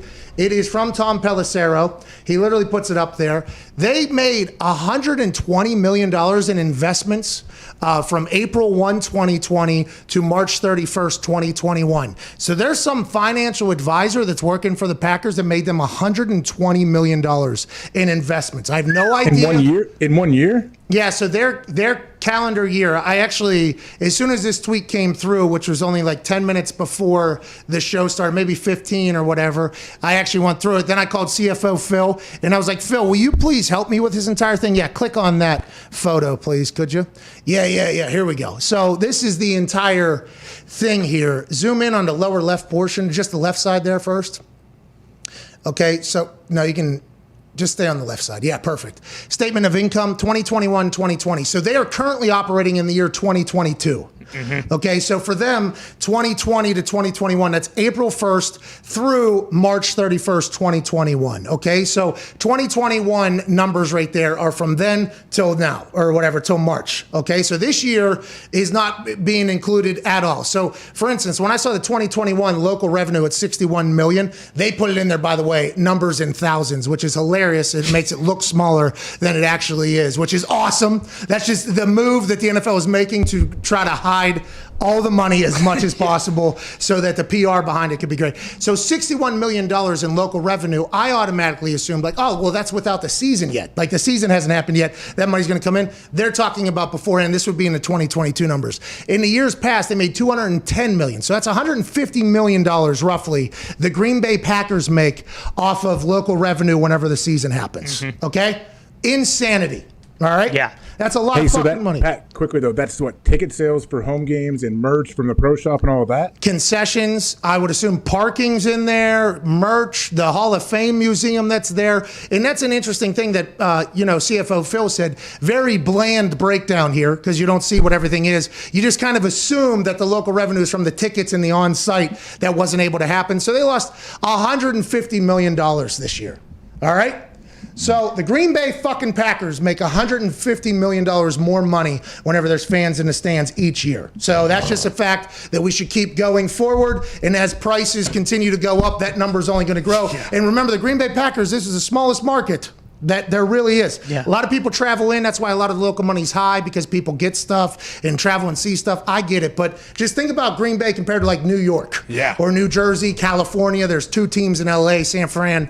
You get it. Then you go down to player costs. That's the shit, that whole thing. Go down to investment fund gain and loss. So in the year 2020, which would be 2019 into 2020, they lost $21 million. They said, we ain't doing that ever again. Okay, give us a fucking new guy or girl. $120 million made in investments. So is that in the stock market? Are they buying real estate? Were they on GameStop and AMC? $120 million.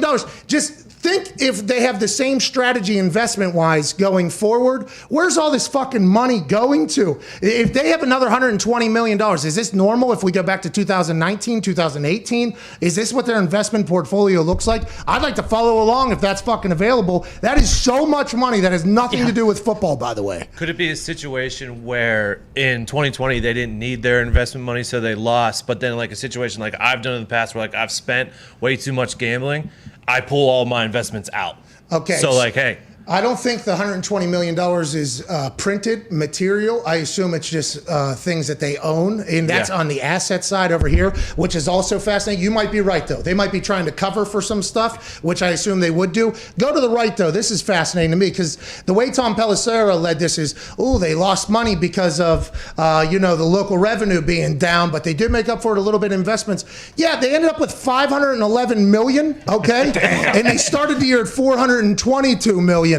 I think they did just fucking fine. Yeah. I think that was a hell of a year when there was no fans in the stands. They ended up with about $100 million more by the end of it. That's all I need to see. And congrats to the NFL just always. Yeah. The other owners have to hate that this goes out, though. Yeah. That's why they just say we're the same, right? Because then they don't have to answer for it whatsoever. They don't say we're the same. Everybody just assumes that everybody's the same because they have no other paperwork to prove otherwise because all the other entities don't have to do it. It's insane that we get that information. I think that's the biggest thing I took from this morning's meeting, AJ. I mean, I think that's what everyone's looking at for every year. And the fact that you said they made $120 million in investments, I just wondered because they are developing all of the area around the stadium. You've called a game there. Like all of that is that it's continuing to grow too. Like they've bought up a lot of land around it. We've talked about it on the show. They want to be like the Patriot Place and own everything around it. So the fact that they're gaining assets over time and spending money to develop them, but they're still bringing in all that profit, I guess, is what really is surprising to me. Yeah, and it's Titletown, is that what they're calling it? There's Titletown Brewery. There's all kind of, I don't know what the whole area is called, but yeah. They have this big, Hill. fake hill that people go tubing down right across the street from Lambeau. I'm talking right across the street from Lambeau. There's 6, 7 bars and restaurants in one strip right next to that. I think they own all the property there as well. That Hall of Fame gift shop museum team store thing, that's a racket. Everybody that's come in is going right to there, and they're raking in money there. It's an unbelievable business. But once again, you get that? No, I ain't seeing Our shareholders, any of that. You kidding me? Where's that money going? I would assume they have some giant accounts with like a slush fund, as that you hear them talk about in movies. Like nothing illegal about it, but just all this extra cash and money. Like I know last time they offered. We can ask Andrew Brandt about when he comes on. Like when they gave more stock for the shareholders, and they let you come in and buy more after the last Super Bowl. They ended up building a whole new section on the one end zone of the stadium too, where they put in new boxes and like 8,000 new seats. So I would assume you could do that debt free if you just took in all this shareholder money where you gave everybody a piece of paper saying you own the team and then they gave you cash. So is Mark Murphy in charge of all of that? I mean, I don't know if he's in charge of all of that. I'm sure he oversees a lot of it. Okay, so like, I'm not going to. He has to oversee Gunther Kuntz's decisions and what's going on with the football side. He has to oversee a $120 million profitable investment fund that is also happening. Titletown, a snow hill, 10 bars, and a museum. Is that what Mark Murphy's title is, to handle all? $120 million made in investments. That is a very successful investment portfolio in a 1-year span. Is Mark Murphy sitting back on the public app, pulling the trigger with this money? Who has the say? Who has the say on the money? I don't understand it. And does Aaron want some? Does Aaron want to say, "Hey, listen, I'd also like you to invest potentially in my company that's happening outside of here"? Is that available? Because did you say my literal batteries died as you were getting into a great example there? I heard the tail end of that. They've invested in whose companies before, you said? Well, everything around the stadium is what I'm saying. Like they have bought a lot of the land up, and they want to own all of that stuff to where.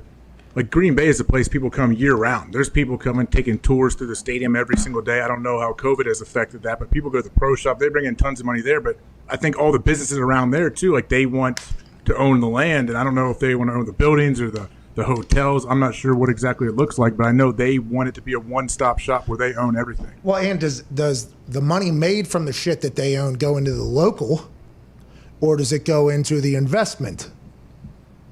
See, this is the bland. Yeah, because there's not. That's the weird thing. Yeah, there's no owner. An owner would just take all the profits, and use it how he wants. But now with no owner, is it up to Mark Murphy to decide? I'm sure the board has to make decisions too, though. I mean, that's why it's great to have Andrew on today. Well, and you got to hide profits to those big ass companies somehow. How do you?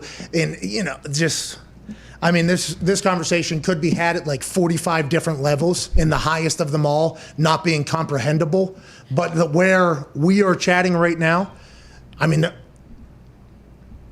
Seems like life is good for the Packers. Why would we want to fuck that up and change anything? Let's just keep this thing going. We got a guy. Let's keep the guy. Let's make the guy happy. And let's all, swim like that goddamn duck in the money that we don't know who owns. Mm-hmm. I mean, can we not? Why are we trying to change the show? The cartoon you're talking about with the beginning where they jump and swim in the coins? Yes, the GIF is what I'm talking. I don't know which duck it is. It is a duck, though. Mm-hmm. Daffy, Scrooge McDuck, yeah. Scrooge. He's the dumb one. He's the rich one. He's very rich. Oh. Who's the one that was in there with Braun kind of leading? That was Daffy. Daffy's the dumb one. He's a dipshit. What's that, dude? What's the show called? Is it Darkwing Duck? That was the cartoon? Yeah, man. Sure. I don't know. You know that I have no chance of answering that. I don't know. I just know the GIF as well. And I remember as a kid seeing the beginning of it, I think. Did you watch cartoons, yeah? No. I saw Doug. You remember Doug? Doug, yeah, he was funny, man. Mm-hmm. Yeah, Doug was really the only cartoon I can remember ever watching for more than like 3 minutes. All right, joining us now is a man who doesn't watch any cartoons. Okay, he doesn't have time. This guy's reading, affidavits and contracts and shit like that. He was once a tennis agent. Wow. Yeah. Then he worked the game, learned so much, became not only a professor in numerous circles and universities, he was also an executive, I think, for the Green Bay Packers at one point, handling the salary cap and the money, understands what it's like working behind the scenes for the Green Bay Packers, which we learned a lot about this morning in the shareholders meeting whenever we saw basically their whole entire P&L sheet, very bland. To break down that and the Aaron Rodgers Green Bay Packers situation and what it looks like going forward, front of the show, Andrew Brandt. Thank you, Andrew. I think it was 16 years ago today, or maybe 15 years ago, I was signing a first-round pick, the 5th pick in the draft, that came in all sweaty in his uniform, named A.J. Hawk. Hey! Happy anniversary! And, AJ got rich. I had never signed a player come in. I talked to AJ the night before. I said, "Okay, we're done. It's all done. You're coming in, and come in. We got to do this early, right? We got to do this at like 6:30, 6:45 a.m." He's like, "Great." So he shows up at 6:30, full sweat. Of course. Like he had worked out, ready to go. Like, let's go. Let's go. Let's go, AJ. Love the guy. Hey, that's why AJ got picked 5 overall. Listen, if you got a meeting at 6:30, I got to work out at 5:15. Ain't that right, AJ? Well, I assume, I don't know, maybe Rock Gullickson, our strength coach back then, maybe he had something to do with it. But yeah, it was camp. You know how camp goes, Pat. You got to get your workout in early because you have 15 hours of meetings and practice the rest of the day. I don't, but you did. I kind of had a floating lifting time through the afternoons as you guys were trying to learn strategy and scheme and stuff like that. I was trying to pass time, and I find it in there. Good luck to everybody going to training camp, by the way. Anybody that's watching, I think our views in the NFL are going up, by the way, as people are going into training camp, getting a lot more messages from people. I want to let you know, fight the good fight out there. We appreciate you. And it takes all of us. Hey, it takes all of us. Let's never forget it, okay?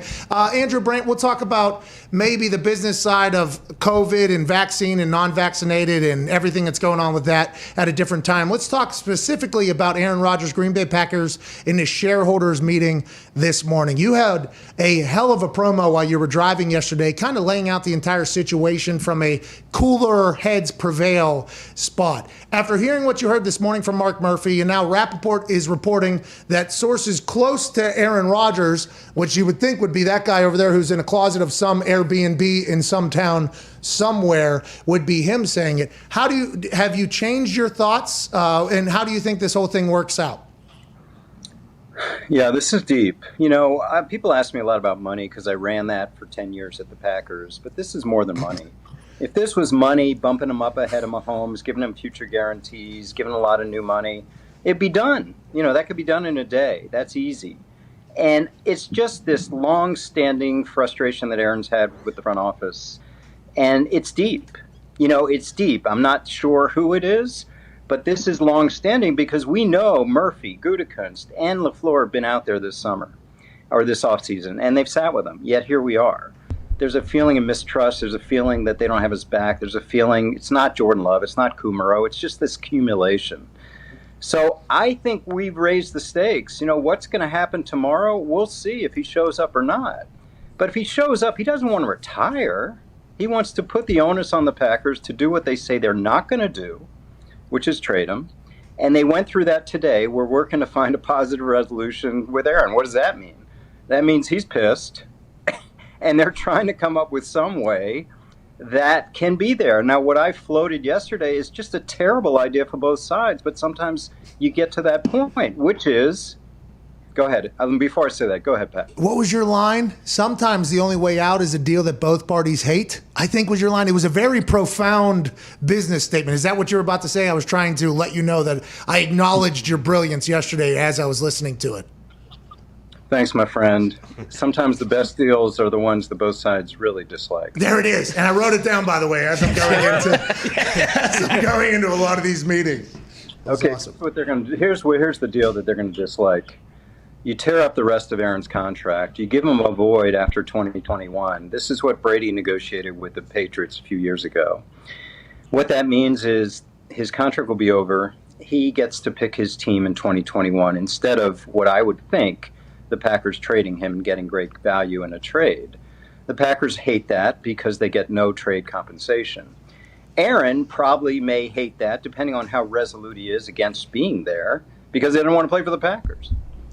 But this would get Aaron through 2021 with the Packers before my belief is they were going to trade him anyway. But this time they wouldn't get trade compensation. So this would be a void a la Brady. I don't know if either side will do it, but what's the alternative? What could they do? The alternative is if Aaron is resolute and fortitude against playing with the Packers, he sits. And he puts the pressure on the team to either have him wallow on the reserve retired list or get some value. And if his strategy is this, he's going to say, well, they're not going to sit on me for a month, for 2 months, all the way to the trade deadline of October. They're going to get something for me. Yeah. But it's a game of chicken. It's a who'll blink first. And again, this is all assuming that Aaron doesn't show up and say, oh, yeah, that my bad, we're good, right? But I don't think that's going to happen. Hey, Andrew, are you surprised that it got to this point? Do you think that the front office was completely caught off guard when this Schefter news came out? And how, I guess, what could the front office do to try to make things better? Like, what do you think if you're Aaron Rodgers right now and you're like, hey, in a perfect world, what could they do to make me happy? Yeah, can he get a seat at the table? Like, how would that work? And AJ, you're probably the person we should be asking that question. But from a Green Bay Packers standpoint, like, what can he potentially get that you think would make this, better long term? Yeah, like I said, AJ, I don't think it's drafting Jordan. I don't think it's cutting Jake. I think there's this accumulation of what he feels is kind of a lack of respect is probably the wrong word. But you know as well as anyone, AJ, the Packers are all about kind of all 53 are the same. There's no special. Listen, we're in a star-driven world. And sometimes you have to treat stars differently. What does that mean? Maybe allowances, maybe letting them do things that other players don't do, maybe not treating them like a third-string offensive tackle. These are the kind of things that my sense is he's feeling from the team. And one thing about the Packers, this goes back to Ted Thompson, they have great evaluators, great talent evaluators. Ted was an elite evaluator, but Ted had communication deficiencies. So he let me, and as you remember, AJ, Reggie McKenzie, John Schneider, me, we were the communicators with the agents and the players. I don't know if there's that going on now. I don't know if Aaron feels like there's a voice in the front office that he can sit, shoot the breeze, talk about more than football, and feel like, yes, that guy's got my back. So I think we've got deficiencies on both sides. If Aaron feels like I'm out, you know Aaron. You guys know Aaron. He gets it in his head. He puts people on blast. That was his word. I remember he said that to me 10 years ago. He puts people on blast, and he doesn't go back. Well, that's very nice. That's very nice of him not to do that to us. I appreciate that. Yeah. But I think, putting people on blast, if that is how the conversation went 10 years ago, he's been so behind the scenes on so much stuff for so long. A lot of people have said a lot of terrible shit about him, and he's just kind of stayed back. I like the fact that last year and as of late, he, on that 10 questions with Brandt, and when he did, I like the fact that we're starting to hear him more in I don't want to say defend himself, but almost defend himself. The silence about this whole situation has been, confusing for me because I'm like, does he like it? Does he hate it? Does he not know what's going to end up happening? Is he dead set on something? It's just been, that's why I've been trying to pick that guy in the ratchet closet over there just for information, because Aaron Rodgers as a Packer is a beautiful thing to watch. Go ahead, Todd. Putting people on blast thing's funny too, because the front office has been putting him on blast for the last 4 years or so. But Andrew, we were looking at the P&L before this and how the Packers are bringing in all this money, although it's reported that they kind of lost. Is Mark Murphy overseeing that in any way? And is that why maybe people just kind of look the other way when he drives Aaron out of town and he drives Devontae out of town and maybe Za'Darius? Is he an incredible real estate broker as well around the stadium? And that's why it's just kind of like, hey, do your thing. You got to do what you got to do. It's a different structure than any team in the league, as you know. We had so much autonomy in the football operations. I really was awed by it, but I understood the magnitude. The general manager of the Green Bay Packers and the president are the most powerful people in the NFL in some ways, because there's no owner. Owners are a bunch of cheeseheads walking around. There's no owner looking over their shoulder. Yeah, we want some answers. No, you don't. You guys just put that cheesehead. No, I do. Go ahead, do whatever. I do. Oh, my God, Thanks, Mark. So I think what happens is the structure is there's a president, Mark Murphy, there's an executive committee, but those are local business people. They're worried about non-football issues. And then the board of directors, I spoke to them every quarter. They're just like, sounds good to me, right? So, I don't think there's the oversight that you have with other teams. So I always felt like not having an owner was good and bad. The good was we didn't have a guy that was, wrestling away things from us and taking it to his other businesses. The bad was we'd go to league meetings and I feel like they sort of pat us on the back like, oh, good old Green Bay, because we didn't have a billionaire at the table. Yeah. And so in a situation like this, someone would come in and say, hey, do something. Now, the balance sheet, you see, they had a bad year locally because of the pandemic. The local money was down, but the key number there is $309 million, that first number on the left. That is the national distribution. This is a peek into the whole league because every team gets that. That's the national revenue. So before you turn the lights on, before you get one drop of local revenue, which you see went down from 210 to 61, they have $309 million. The player cap's $200 million. Yeah, so they're already making money, and I don't want to step on you there, but I have a real question that I don't think a lot of people will ever get an answer from, and you're one of the only people I think that could give us an answer. Go back to that thing. Who's running the investment fund? $120 million from March 31st. Or from April 1st, 2019 or 2020 to March 31st, 2021. $120 million in investment. Who is Mark Murphy overseeing the investment?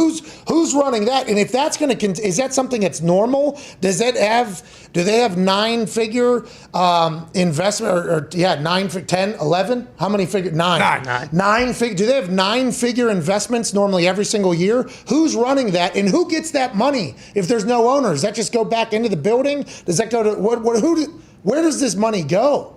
Yeah, we used to call it a preservation fund, just the fact that we would never move and we preserve it in Green Bay. I don't know what they call it now, but it just builds up and up, and who manages it are a bunch of different money managers that we've retained throughout the years to manage our money and do investments with that money.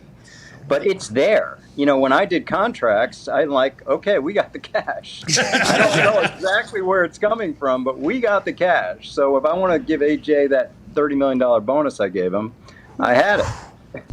So that's got to be billions and billions of dollars at this point, though, huh? Yeah, again, there's no owner worth billions of dollars. There's a preservation fund worth that kind of money that's going to sort of serve the interests of the Packers.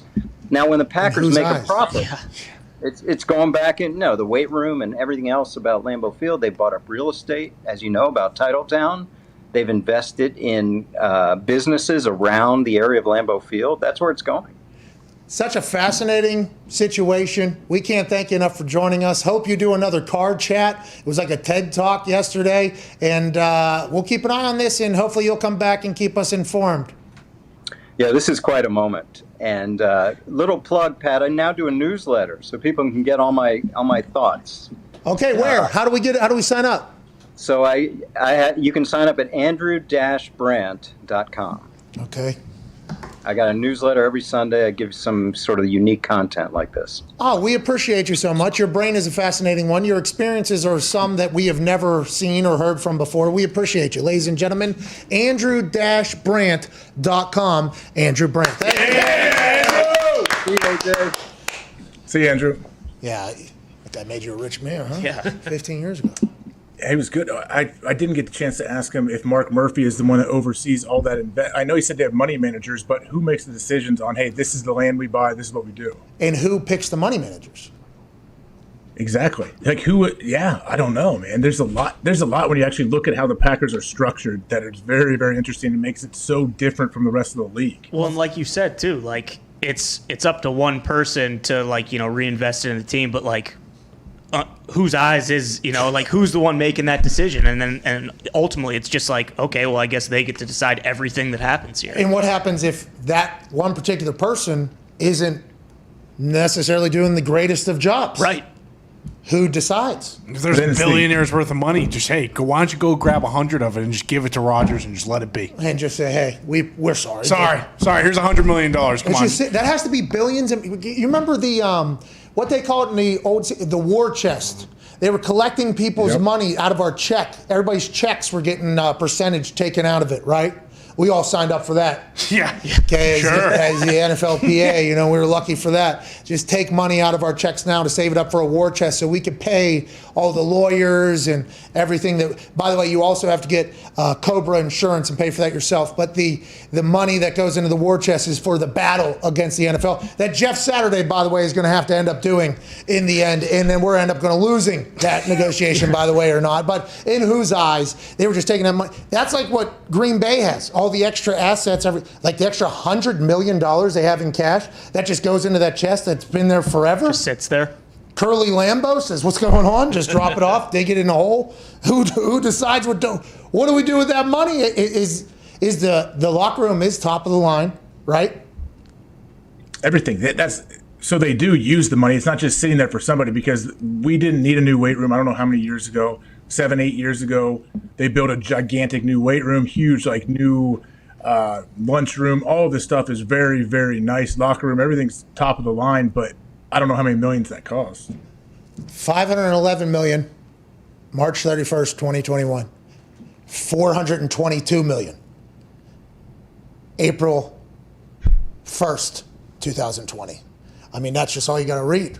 And it's been, hey, a little bit of a loss in income here. Yeah. Oh, is that right? Okay. Yeah. All right. That's the worst year in the history of the NFL, by the way, right there. Worst year in the history of the NFL. We just saw their books. There's no way the NFL wanted the world to see this. And they're like, God damn it, we got to get an owner over there. Also, if this is the case and you know that this money is just coming year in, year out, like, why are you being cheapskates with these contracts? Like, why can't they just empty some of that fucking, chest to guys like Aaron and Devontae and Zadarius Smith and Julio? Like, why can't you do that? Like, I get the salary cap still a thing, but like, they clearly have enough money in operating costs that like they can make it work. It's crazy. These numbers being released, I don't think are great for the people that are 100% for the Packers and against Aaron. I guess Matt Schneidman, who writes for The Athletic for the Packers, right? Mm-hmm. He said as soon as he got in his Uber this morning, the Uber driver said, "Is that fucker even going to show up?" Like, they hate Aaron. Wow. Yeah, and then there was somebody who told us, somebody said that a sign said hashtag Go Pack. Yeah, hey, Aaron instead of Go Pack Go or whatever. Yep. It's like, did the narrative turn on Aaron all of a sudden in Green Bay? No. And has it come back? I think it's come back. It's come back. After the match and after everything like that, I think it has come back. But the Last Dance photos, you asked him about it. What, one last year? We doing a victory lap? Derek Jeter, tip of the cap? I did not ask him about Come on, good for. He and Devontae doing. I didn't even think at first. I was like, oh, okay, yeah, whatever. But then I started thinking about it, and like, man, I don't know if they coordinate this. Obviously, they did. So if he does, if and when he comes back, he is going to have to. Hey. They're going to ask him about it. Hey, did they coordinate this? I think they did. By the way, I don't think Tom threw that ball into that jugs machine. No. Yeah, that's right. I think he did. Nope. I don't think so. He definitely did. 3 in a row, though. Did. Were you there for the Mason Crosby kicks when they did that? Yeah, those are definitely real too. That's what I've been saying this whole time. This is all shadow line. Well, So okay, are the wheels moving right here? Yeah, I think they're spinning. are the wheels yes, back? they're spinning. Yes, shoots it back. By the way, Okay, so it just throws it so okay. Yeah. Yeah. I mean, it throws a perfect pass back. that's a too. seed. two different spots though. You're gonna have to question the jugs machine's consistency there with one high, one at the eye. And its legs. I mean, it can't even handle a pass. Well, they are top heavy. I mean, jugs machines are heavy at the top, and with what Tom's throwing, which I said last year going into Tampa Bay Buccaneers offense, he said he don't got it anymore. I was like, whoa, that guy can hawk the rock still. Yeah, avocado ice cream, dude. What do you have? More deep balls than anybody else in the history of the NFL last year? That's right. Really? I don't think in the history, but definitely in the NFL. Yeah. Anyways, AJ, we'll have Ian Rapoport on the other side. How about it? Yeah. All right, I'm glad Ian. He's got. That dude's got to be hitting on all cylinders right now with all these camps opening up. I'm sure he is on the verge of a heart attack at all times. I think he's pumped. He's been on a golf course, for 5 straight weeks, doing absolutely nothing. Coming on the show, breaking no news. Now, sources close to Aaron Rodgers are saying, hey, this is what's going down. We'll talk to Ian Rapoport on the other side alongside AJ Hawk from a closet somewhere, having the time of his life. This is the Pat McAfee Show, Monday, July 26th.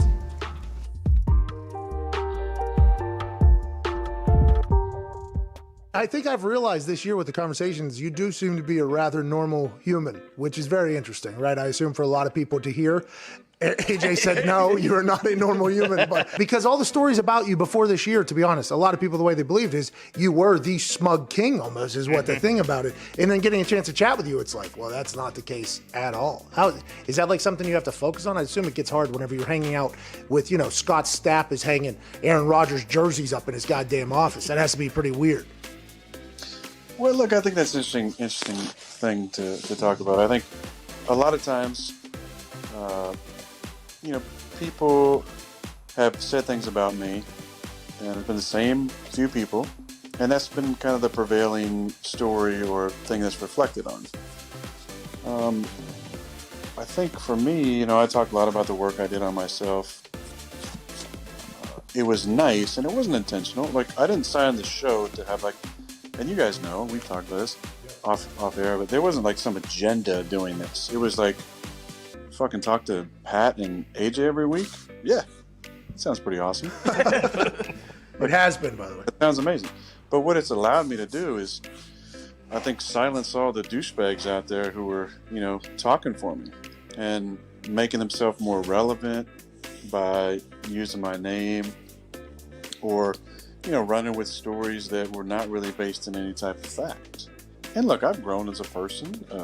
I've said things and done things that I wish I'd handled a little better.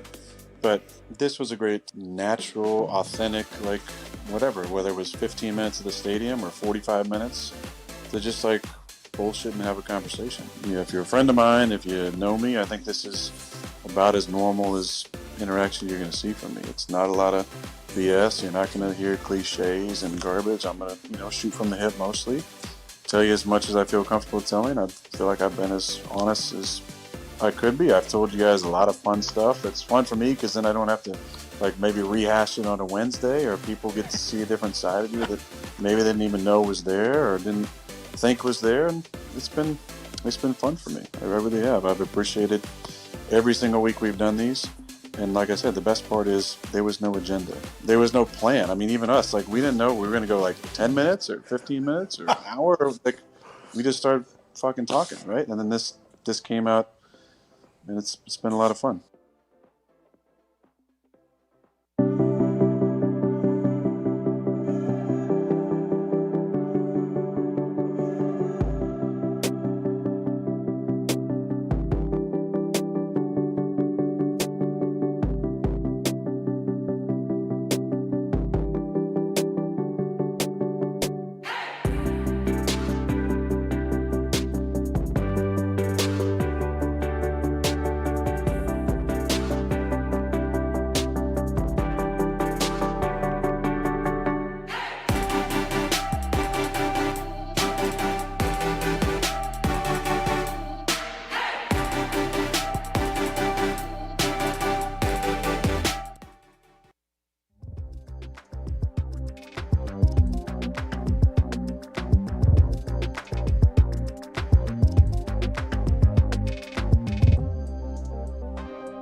Every day is game day for these guys. It's showtime on the Pat McAfee Show. Welcome back to that show.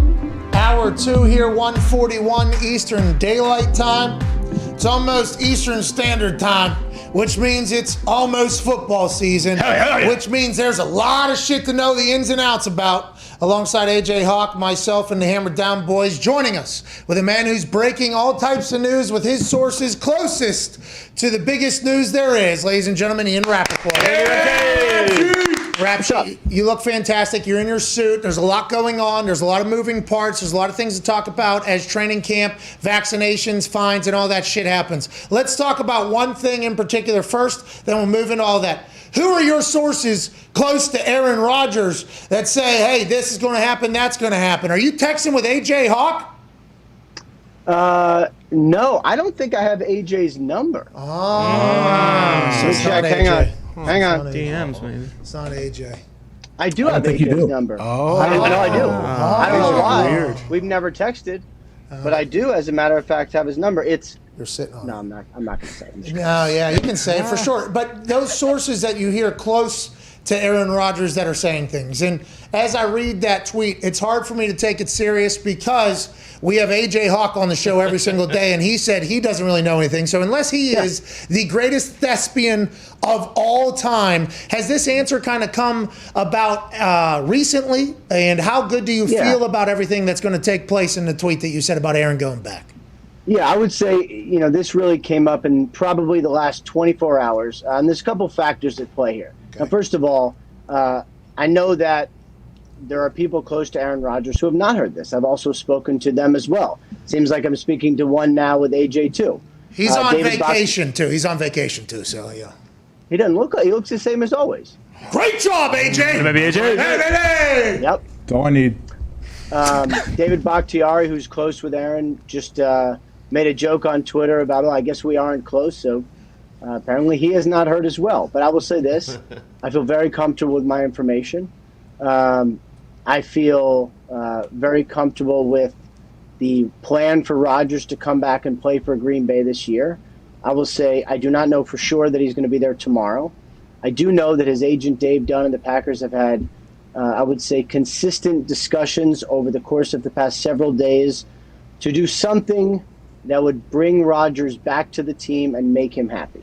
And Brian Gutekunst, the general manager, indicated as much during the Packers shareholder meeting just a couple minutes ago, basically saying that he is hopeful for a positive resolution. So it does seem like things are beginning to thaw there. What does that look like, do you think? I know we had Andrew Brandt, and he mentioned something about he and Devontae coming back one more year. They do a void thing, and then he can take off, or Aaron can. Is that what does it structure something like that if he does come back? Yeah, I think that's one really intriguing option, sort of the Tom Brady option, right? I mean, and it's been mentioned a couple of times, and I know you guys have talked about it, that it's not really about the money for Rodgers. So if we accept that, and I do believe that is the case, then what is it about? It's the lack of trust in the organization. It's wanting to be involved in, at least have some sort of play in personnel decisions.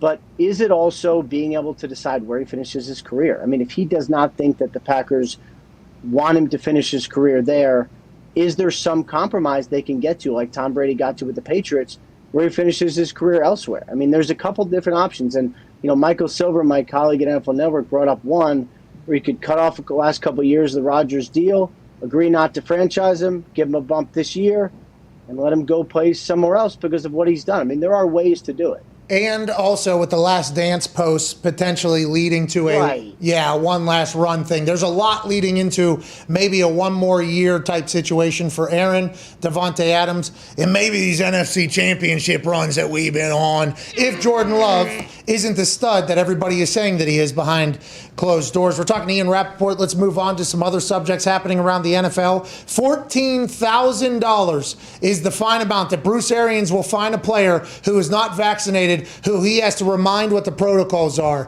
This is getting very serious. Obviously, Bruce Arians and the Steelers and Buccaneers are saying that wristbands will be different colors. I assume that's going to happen for the entire NFL. This is like a nightclub. Hey, this person's allowed in a VIP. This person's not allowed in a VIP. This person's allowed to do this shit. This person's not allowed to do this stuff. HIPAA's not going to be thrilled about any of this. Neither are the players that don't want the vaccination. But what are you hearing about a resolution for this entire thing? Is that going to get wrapped up and we're not going to hear much more about this going forward? Or do you think this is going to continue to build into something? Good thing to know about HIPAA. It actually doesn't bar any of that. HIPAA only relates to doctors not disclosing information. So like when people like Dak Prescott, who I love, say he's not allowed to disclose his own vaccination status, he actually is. Most people sort of misrepresent HIPAA. It really just applies to doctors.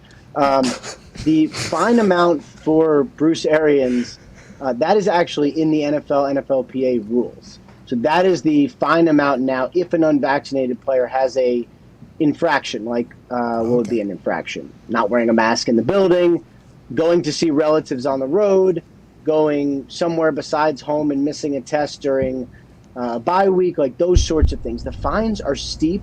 And I think they should be, because the goal is to keep everyone safe during the season, and if you're not vaccinated, then the rules are pretty intense. The goal is to not miss any games and lose any more money. I mean, we saw how much Green Bay. Now, listen, I understand safety, Ian, as an NFL.com employee and NFL right. Network looking out. The Shield is awesome, but also there is you getting breaking news there? Something happened? Whoa. I don't know. Let me read this first. Yeah, take your time. But the overarching reason why we all know this is going to happen is because there was Wednesday afternoon football last year. No, that's right. And no breaking news? Sorry, not breaking news, no. Okay, so one last thing from me, and then I think the boys and AJ have another question. You've been very, very, almost upfront about Deshaun Watson potentially playing and getting traded this year. We have asked you numerous times, how the hell is that even possible? Now I read, and I forget where the article was, Lisa Friel of the NFL did an investigation into this situation, even interviewing some of the accusers of Deshaun Watson. Very serious allegations. Lisa Friel of the NFL allegedly did an investigation. That ended with no suspension, no commissioner's exemption list. Is that the reason why you feel like teams are still interested in trading for something that could potentially be devastating if any of these are real and any of these become guilty verdicts? He's done. It's over. And that's how the NFL should view it. Is it because of that investigation? And is Lisa Friel telling people it's maybe not what it seems? Is that what's happening behind closed doors? And how is this going? The investigation is not over. So that is ongoing. Now, he has not put on the commissioner's exempt list for training camp, nor would he, because the commissioner's exempt list applies to games. So if it's unresolved by the time you get to the start of the season, I guess it is conceivable that he gets put on that if he still faces criminal charges. I haven't heard that he will, but I guess it's conceivable. A suspension is also possible. And I think for the teams who would trade for him, and there certainly are teams who'd be willing to trade for him now, and the fact that the Texans are willing to listen, this could make for a very interesting couple days and couple weeks. The teams who would trade for him know that a suspension is possible. How much, I don't know, but a suspension is possible. However, if you trade for Deshaun Watson, and again, there are teams who'd be willing to do it now, you'd be trading for him for the next 12 years. It's not a one-year thing. It is a 12-year thing. So a franchise quarterback in his prime, that would be the kind of thing that would be worth, to me, if he misses a couple games this year and you're comfortable with the rest of it, worth doing it for the long term.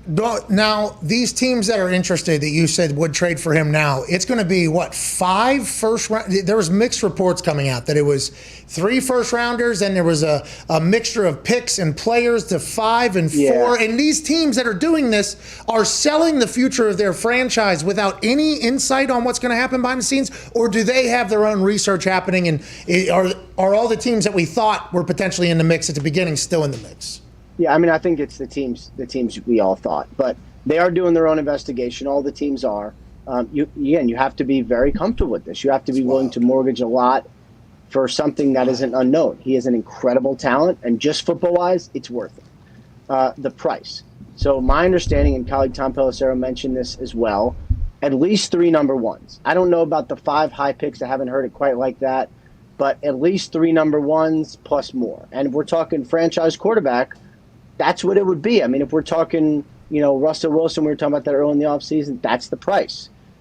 If Rodgers had gotten traded, we'd be talking probably 3 number ones as well. I mean, it's a lot, but to me, if I was running a franchise, I would pay literally anything to get a quarterback like that in his prime, assuming I was comfortable with all parts of it. Ian, has anything happened over the last, week or 2 or month that made some of these teams that are interested make them feel more comfortable trying to bring Deshaun Watson in? No, I think there have been teams that have been interested really throughout. It's really just now the Texans saying, okay, I guess internally, we can consider this.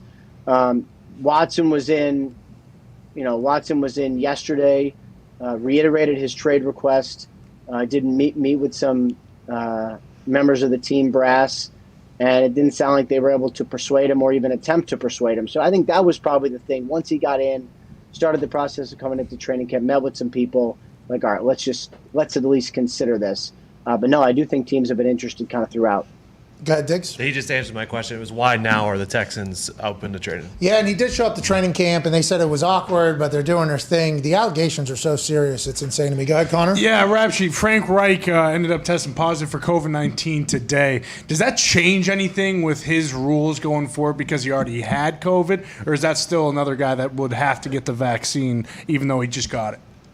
He has the vaccine. Oh. Yeah, so Frank Reich is fully vaccinated and positive and asymptomatic, which, you know, in his statement, he actually says this is why the vaccines work, because he has it but is not feeling anything. So he's quarantined until he kind of gets through that.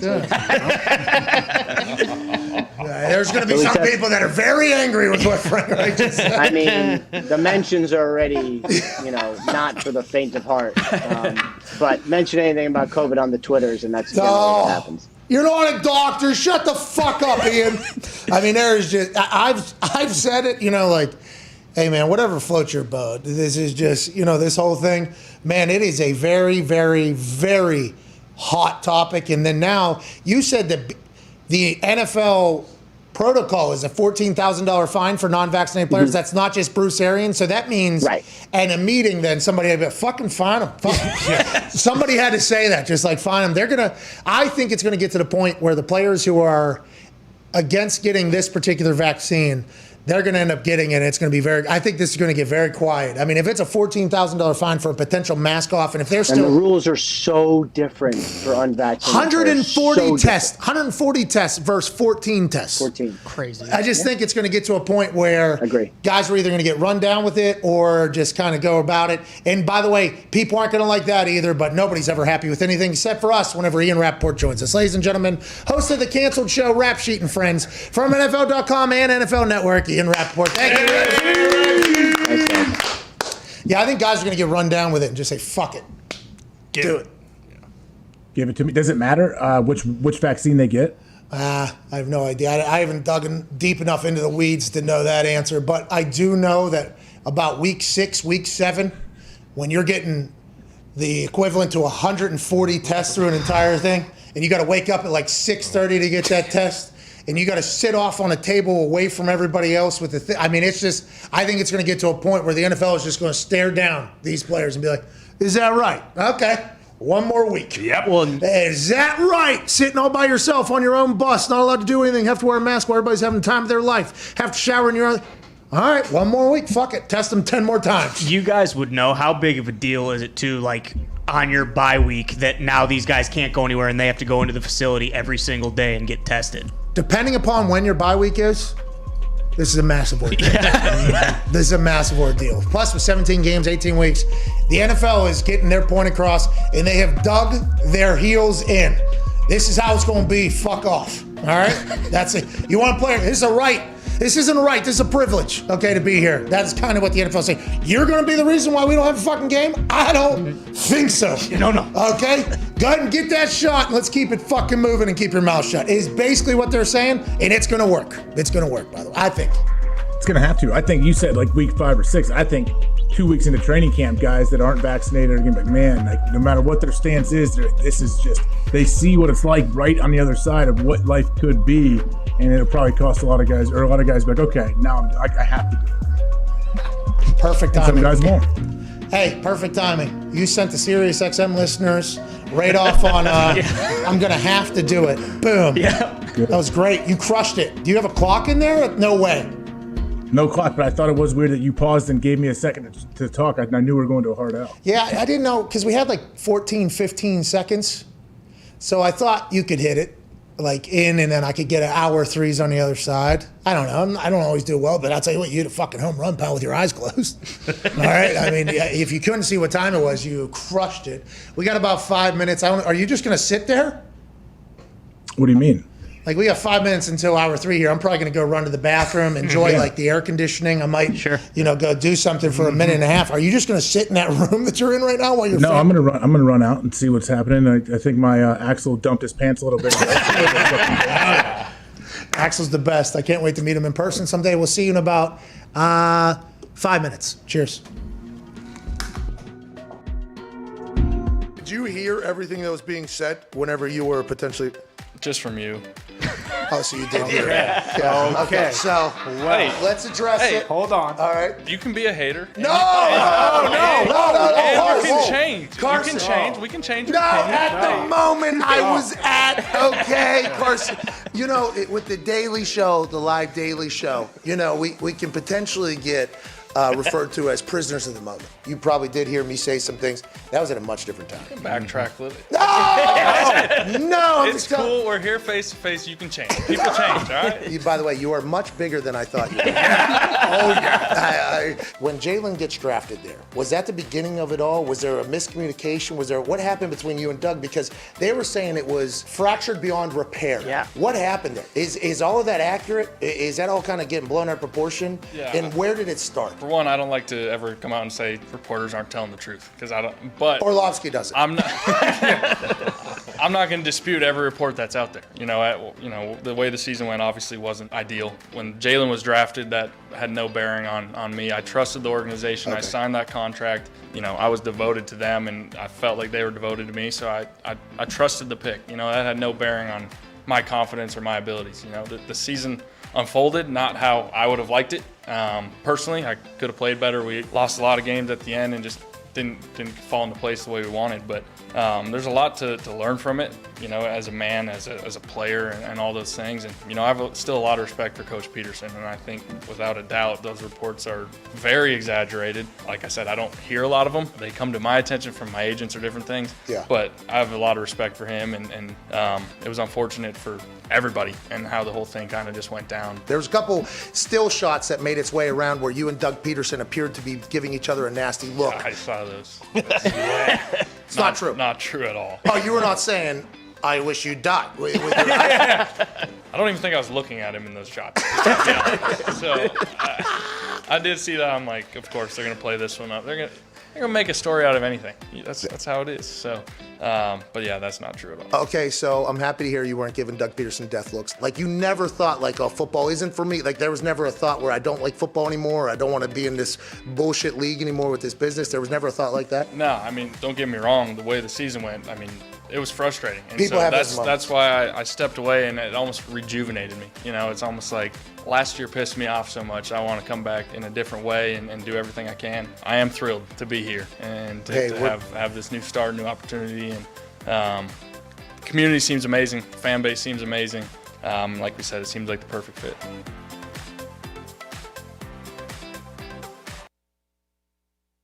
Should we just make it real? Should we just say, hey, we're done, we're riding off into the sunset? I mean, do you want it to be live on your show that Vinny's officially done? Is that what you want? I don't want that, but if it's going to happen, happy it's happening. Yeah. I would like that to be known. So don't feel obligated. Don't feel forced.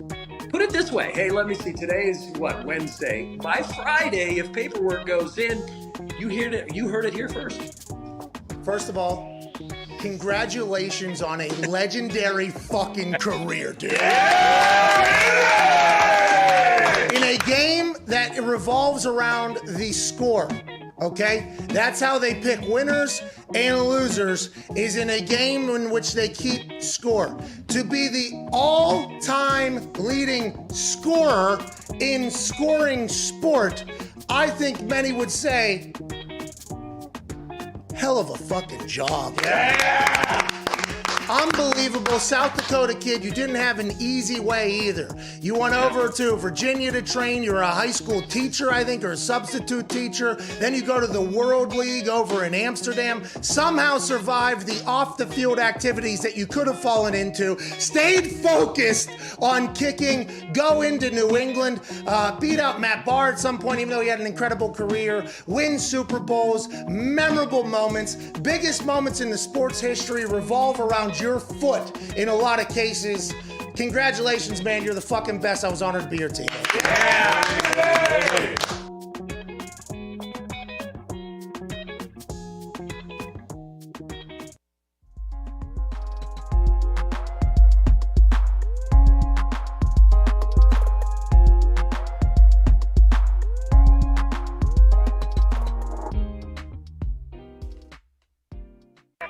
The Pat McAfee Show. There'll be no rules for our guests, for us, for the things we could talk about. Speaking his mind. I've never had a problem expressing my opinions or my thoughts or anything like that. While being relatable. I haven't had that manufactured fake-ass celebrity that a lot of people have whenever they go on those big networks. I've had a chance to really build my crew, build my following, build my audience. And ridiculous. What am I supposed to do? So I'm supposed to look at something that I can definitely afford and say, nah. Is that what I'm supposed to do? The Pat McAfee Show starts in 3, 2, 1. Welcome back to that show, Hour 3 on this Monday, July 26, 2021 years after zero. AJ, the Hammer Down Boys, and everybody else is still ready to go. We're going to have the best hour in the history of radio. Yeah. We've basically talked about everything. AJ, did you get a chance to see our U.S. men's soccer team beat Jamaica last night in the quarterfinals of the Gold Cup? 82nd minute. Hoppe, I believe is his name. Yeah. Barry's won, even though we had a couple of attempts and close goals early, and Jamaica flipped the momentum. The boys of the U.S. men's national team qualified over semifinals in a knockout game against Jamaica, who was dancing on their way into the stadium. I was not exactly thrilled about that. Thought we were going to get worked. Team's playing. Boys are buzzing. I like this B squad. And once they get put together with the A squad, we're winning the World Cup, AJ. That's all I'm watching in this Gold Cup, is the fact that America's going to win the World Cup. And it's a beautiful thing. I mean, I hope you're right. I don't know enough to give you an honest opinion. But what is the Gold Cup? What is this? Dude. So it's a lesser version of the Concava Cup. Okay. And what was last cup we had like a week ago? So that was the Europes. And that is where compared to Concava. So that's in the Europes. That's right below. So Europes. So we won the Gold Cup a couple weeks ago. I think. No, not the Gold Cup. Yeah, so that's the Gold Cups right now. We won the Concava Cup a couple weeks ago. That's this one is Premier. Yep. Then the Europes happened. Congrats to the Italians winning it in London. Remember, that was a big deal. It was coming home until it wasn't. They subbed in 2 16-year-olds with a minute left in extra time and threw them in 3, 4, and 5 spot in a shootout. They lose the Europes. That's every 2 years? 4 years. 4 years. That's every 4 years. The Concava Cup is every... that was the first one. I don't know. No! Champs. So I think it's maybe never happening again. We're the only champion. And then the Gold Cup's right below that, and then the one that Brazil and Argentina and them are playing in. Copa. The Copa that one might be above the Europes actually. Now I think, but just but not above Concava. But not above. No. Isn't there an Olympics?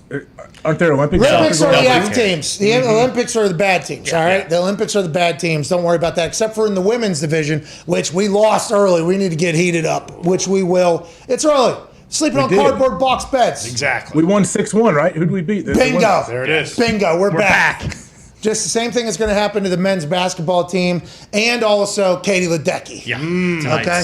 Man, that was tough. That was what tough. about Simone? Did Simone miss out on a gold, or she just qualified second? It was no, the whole team qualified behind China or Russia, I believe. So it was just qualifying. We ended up in second. She is still one of 2 all-arounds with Suni Lee, I believe. She is going to be our all-around. Everybody was competing to see who was going to be our top 2. Simone's difficulty level is just so goddamn high. The amount of points she scores over everybody else is staggering, and I like the fact that we get a chance to witness it. She had to get the maybe the cardboard box bet out of her too there. Yep. She wasn't at her best. She's saving that for when it matters. Qualifying, we got through. We're good. Now we're into the big dance, and our team looks like we're going.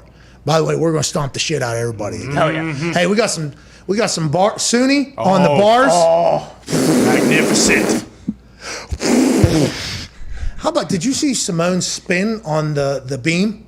She did like a quick 720 on one. Yeah. Oh. When they go down to the knee and do a little. Wow. And then a couple ta-ta-ta-ta-tas. Oh, we're going to win it all. But a lot of our best, the people that and by that I mean the people we know, that we have known from previous Olympic dominance, have come out a little bit early, not performed best, but everybody knows the World Games, it takes a little bit. Qualifying doesn't matter. All right, let's just get into the dance. When we get in, then we'll dominate. Katie Ledecky, I believe, is in for a tall task. She is racing in every single swim event, I believe, against everybody. The 7 mile, the 1 mile, the sprint. She's doing this. And all of Australia has been grooming women swimmers to battle against Ledecky in every single. The 400 last night. Hey, Titmus swam her best ever race. Her coach loses his mind up there, boxer or whatever, starts humping the glass. Then there's McKeown, I believe, Mckeown. She's one of Ledecky's opponents. There's two other. Ledecky's taking on all fronts right now in the swim. She got a silver. Great. Hey, by the way, second in the world in that particular event's not bad. She's going to get hot too. She ain't going to let a lot of people fuck around anymore. So we're only getting started in the World Games, and I'm excited to watch our greats be great after and when it starts to matter. Obviously, we're in second place right now, and the Chinese power lifter, I don't know if anybody saw this. Oh, I did. No. Animal? It was obvious he was going to win. I mean, I've never seen something more obvious in my life. The Olympic power lifters or weightlifters, and this was in the snatch, right? It was in the snatch. I don't know what other events there are, but it was in the snatch. Get out there and show us exactly what it looked like. Well, so what I'm saying is I looked more jacked than some of the people competing. But they had incredible, impeccable form. Clean, straight line up, catch the whole thing, and then stand, and then there's three judges that pass it. The guy that won from China, his shoulders were full boulders. He was the only one that looked like, oh, there's a fucking jacked Olympic weightlifter right there. The other guys, they were doing like 390, I think, which is Jesus, so much weight. Like clean and press or snatch? Snatch. Well, some of them cleaned. All you had to do was get a snatch. It didn't matter how you did it. So someone straight to snatch. I think the Chinese guy who won, he actually went straight to, yes. 300. Well, no, I mean, that's an event, though. Snatch is completely different than clean and press. People are cleaning and pressing as well. There was people that got it up to their shoulders, and then they caught it and pressed it, and they were competing against the person who was doing a straight snatch as well. Okay. I'm just telling you what I watched. China guy, though, I ain't never seen a guy walk on the platform and go, oh, that guy's going to win. After seeing the other three guys that they won into, it was amazing to watch. China's a problem, I think. Hey, China's a lot of people. They got a lot of athletes. Yeah, they got a deep team. Hey, this Olympics, us and China going head to head in sport, I think 10, 15, 20 years from now, we'll look back on this as something with everything that's going on in the world right now.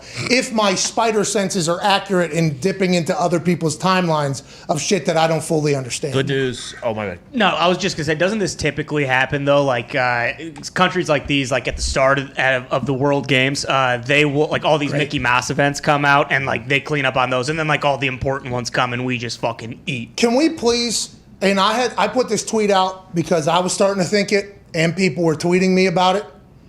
Let's not ask like how or why any of these sports are sports. Okay, let's just watch them and enjoy them, because the people that are competing in these sports that I know nothing about. This is speed walking, by the way. It is electrifying. Moving. I see left straight leg there. Yeah, you got it. Hey. It's a part of the move is the lockout. That's with the waddle. You know what I mean? You got to get there. We're watching people who have dedicated their entire lives to a workout, to an event, an activity, 5 a.m. wake-ups, 4 a.m. wake-ups, ice tubs, hot tubs, hours, blisters, blood, sweat, tears, dedication, commitment, missing of events for these things that we don't fully understand or see how or why they would do it. And I just want us to appreciate the people that have done it and their greatness.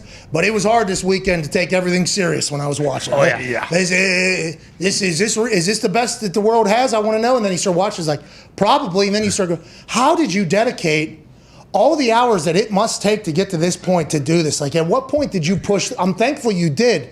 But goddamn, some of these things, I'm like, I just got to. What's the most absurd? Like, what's the most absurd to you? What feels the weirdest? I was watching. Did you watch the kayaking in the man-made course through the? And then you got to spin around the thing. I'm like, that's awesome. That's sweet. The core strength for that. That is awesome. And then the beach volleyball, by the way, with that Italian serving the moon ball, by the way, crafty, fantastic. We played against a guy in high school who he couldn't hit the ball overhand for whatever reason. He had like something, and he had this knuckler underhand serve. Yeah. It was devastating. He only came in to serve, and then he would leave. Couldn't do anything else. It was amazing. You need to get your eyes on handball. I love handball. Because I didn't even know it had happened yet. Don't want to get you in trouble, but this morning we watched. Iran has got an unbelievable handball You couldn't player. be more right, though. Oh, you're talking about the country of the NFL? Oh, yeah, we were saying that, hey, guess what? If like the 5-6 best quarterbacks in the NFL came, we beat every team by 50. Oh, you're telling me that if Lamar Jackson, Patrick Mahomes, Matthew Stafford, Aaron Rodgers, Josh Allen, Russell Wilson, Dak Prescott, they're saying Jerry Jones, he looks better than I've ever fucking seen him. So, Jay, you're telling me if the greatest athlete throwers that we have in the NFL were to put a team together, they would win the Olympics at handball? Never would have fucking guessed that. And I got attacked, by the way. Hey, what does handball look like? I don't know basketball, if I'm picturing the right soccer. thing. It's soccer, kind of indoor soccer with basketball. Then lacrosse a little bit too, because you're jumping and throwing in certain areas. Yeah, there's like the 3-point line where I'm still not quite sure like when you can dribble and like if you have to jump before that. And then there's another line in like near where like the free throw line would be. And some of these goalies will just get right up. I mean, I'll tell you what, it is very, very entertaining. Every Summer Olympics, handball becomes the most electrifying sport. Now, speed walking, obviously, clear number one. That's the aside from. But handball is always one that we watch, the world watches, and goes, how is this not massive in America? Yeah. It's high intensity, it's high scoring. There's incredible athletic plays, both offensively and defensively. There's big time, acrobatic jumps and shit. It's a great game. NBC should be leading off with handball, by the way. I didn't even know it had happened yet. You guys said it's all on Peacock. I'm going to check that out tonight for sure. Well, dude, okay, so do we have a team, and how is our team? Because the handball I'm thinking of is like what Jake the Snake Plummer plays. I think you play it in a racquetball court with a different kind of ball. No, that's... Oh, that's like when you're pegging people? That's, I think, when you're hitting the ball, you don't throw it. You only hit it. Yeah, but then if they lose, they stand up there and you throw them and you peg them? Yeah, I think you got to put your hands in your head, and however many dong shots you can get with the ball, that's the guy who wins. Well, normally... we had them face away from us, but you guys just doing that with them facing towards you is the most Ohio thing I've heard in some time. Insane. Yes, by the way. Wall ball, not same. I think that is also considered handball in some parts. Yeah. This is like a strategy game, a team game. Hey, when's pickleball going to be there? I know people, that's all they do is talk about pickleball and paddle to me, and I've never played, but I hear it's great. So that's inside of the tennis cage, right? Yeah, a little bit smaller, small I guess, like a court. wiffle ball. Pickleball is kind of like a wiffle ball, I guess.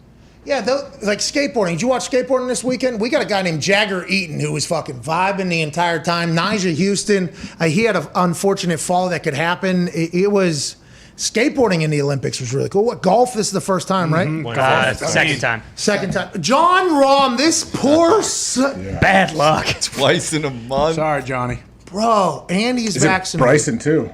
Yeah, Bryson DeChambeau getting it is very sad. Let's hope Aaron doesn't have it. I don't know how long this thing has carried through. They were tag team partners out there with the Dub in Big Sky Country. But the John Rahm story is very fascinating for the people, that are not necessarily the most for the vaccination. Sure.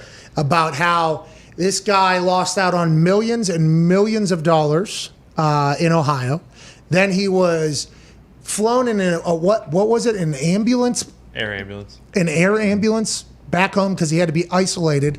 All the while, fans were filling places with no mask anymore. So it was kind of a fascinating turn of events. We took a trip back in time, like 6-7 months, maybe even 5 months, and that might be too dramatic. And we thought John Rahm was going to be the last COVID, big time. Yeah. We thought we were seeing the light at the end of the tunnel very close. Like whenever you go into a tunnel and you try to hold your breath and try to make it to the other side. I grew up in Pittsburgh. It's a tunnel city, so maybe not everybody does this. But when you get towards the end and you see the light, it's like, oh, okay, I can make it. I can even start breathing out now almost and not have to do it on it. That's where I thought we were with COVID. John Rahm. Now here we are, 2 months later, and he's getting kicked out again post-vaccination. And now John Rahm did something. Hey, COVID fucking hates this guy. What's that all about?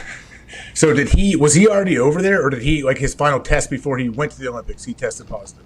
I think he was over there, right? Yeah, I thought he was as well. So is he locked in there then? Or is he going to have to get an air ambulance to get him back from Tokyo? That's going to be a long... that's expensive. Hey, that's going to be pricey. I don't know how much he paid for Ohio to Texas, but Tokyo to wherever he's headed is going to be more. I'm 100% sure of it. Yeah, that might be about $500K for that one. Yeah, I mean, that is terrible luck for him. Who replaced him? Who replaced Bryson? Who replaced John? So Patty Reed, CBDMD.com, right across his hat on the NBC Nightly News, which is great for CBDMD, the finest of superior CBD products, by the way. Patty Reed's in there, old Captain America, who we all kind of hate, but he does well for the country whenever he has to compete in Ryder Cup, right? Pretty much, yeah. Come on. Let's go, Patty. Let's go, Patty. Here we go, Patty! Patty's going to win that gold medal, and then he's going to do everything that you hope athletes don't do with the gold medal, which is like, hey, free apps here at Applebee's because of this? Isn't that kind of how he operates, right? That's Pretty kinda- much, yeah. I don't know much about him, but I think that is what he does with the green jacket and shit like that. But if he's going to go win a gold medal, let's go and get it. Is it team, individual? How does it work, dude? Last one, it was individual because I remember what's his name got bronze for the U.S. I can't remember off the top of my head. Kuchar. Yes, Kuchar. We have the three favorites: Colin Morikawa, Xander Schauffele, and Justin Thomas, all from the USA, are the three favorites to win the golf tournament. Okay. All right. It's good news. Let's go ahead and make money off that. Yeah. Huh? Mm-hmm. Oh, also, what's the course? A good course. Do you know the course? No. Okay. Jim Irsay and I. Jim Irsay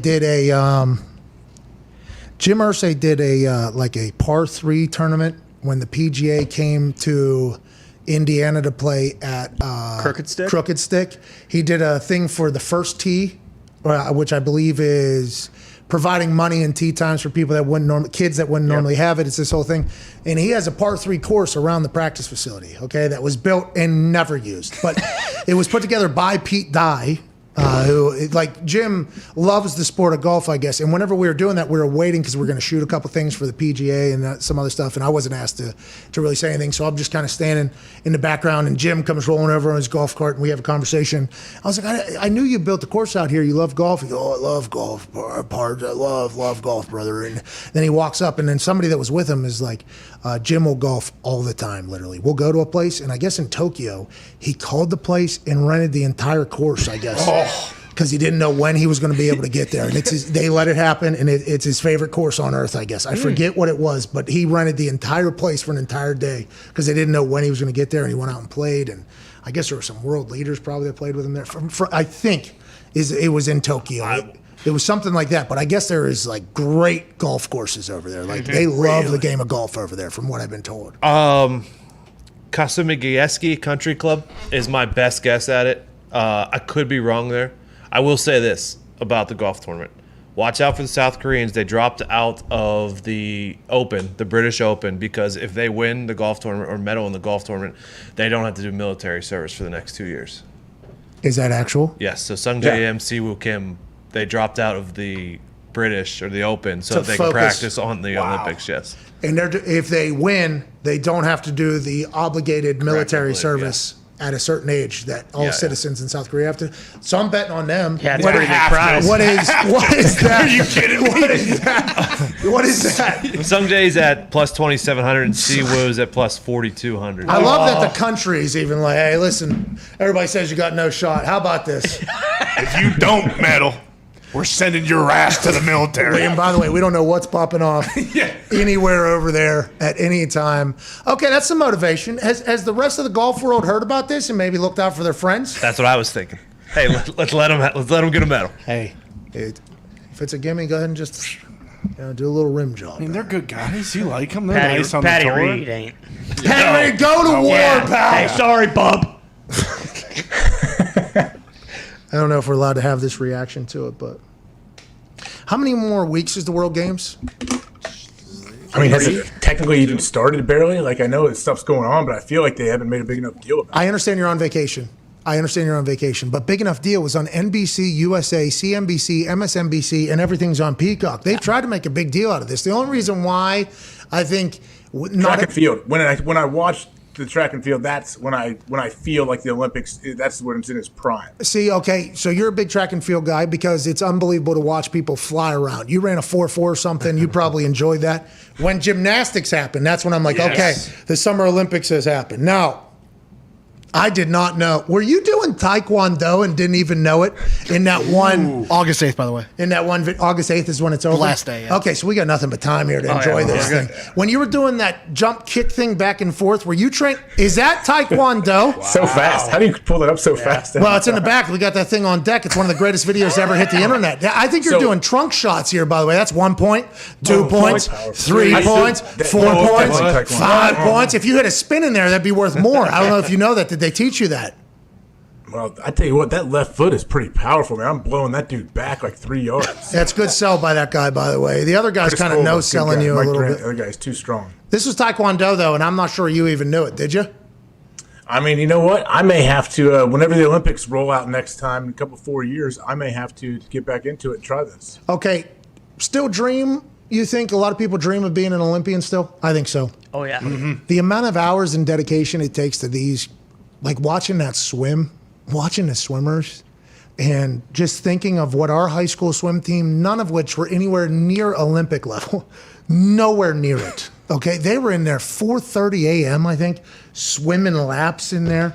I'd be waking up, getting into the school or whatever, and our swim team would be just done with a 2 hour where I'm like, y'all motherfuckers are dedicated. Yeah. And that's early water, potential death happening every morning of your life, let alone everything else you have to do. Just the amount of commitment and dedication goes into making the Olympics, right? That's the Super Bowl, is making it to the Olympics. And then there were some people who didn't even qualify for the actual Olympics after being on the Olympic team. I was like, 5 years, just in the last 5 years, full commitment, but their entire life's work. I think that's why I'm so intrigued by the World Games, honestly. I'm absolutely intrigued by it the same way you are. I feel bad for them, especially when I watch gymnastics. And I'm like, okay, even if you do the perfect routine and you nail everything, it's up to these judges, though. They could still screw you. You don't know exactly. It's subjective. I hate the judging thing. I wish there was like a clear-cut winner or loser, but that's also partly what makes the Olympics so special. Like, I don't know how you feel, but maybe it's as I get older, I get nervous for them. And they show the parents, and I'm like, oh god, this is terrible. Can just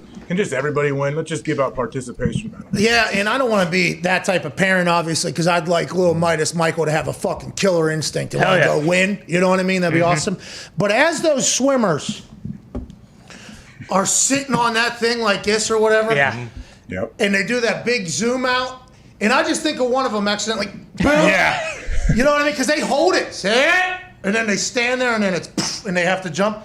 And the relay that we won, I guess whoever the anchor was, I forget the name. Dressel was very handsome, by the way. Have you been introduced to that guy? Dressel is like a handsome Phelps. He's like a super handsome, tatted Phelps. He's going to make all the money, by the way. Congrats to him on everything he's about to do with his life. He seems to be super cool. But if they train their entire lives to make that moment, and then as it's waiting, they just accidentally, boom, fucking out, disqualified. Yeah. See you later. Somebody got disqualified on the breaststroke because their head was underwater too long. It's like, yep, see ya, all the training, see ya, get the fuck out of here. It's like, oh my God, I'm so heartbroken. Your entire life has been dedicated to this, and if you just accidentally, it's over. I feel so, to your point, I feel so bad, so bad for them.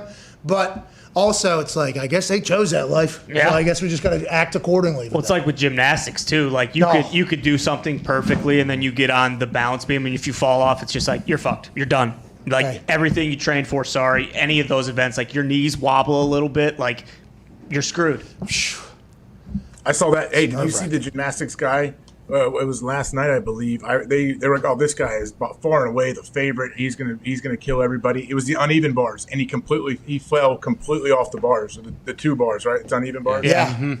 He was doing some little twirl thing, lost his right hand, bam, smack, and instantly, I'm like, that dude's whole life just ended right there. All the cereal boxes, all the potential earnings just slipped right out of there. And I think about, like when a kicker jogs out on the field to kick a game winner, or a punter has they're backed up in their own end zone with like a minute or two left, up 2 or something like that.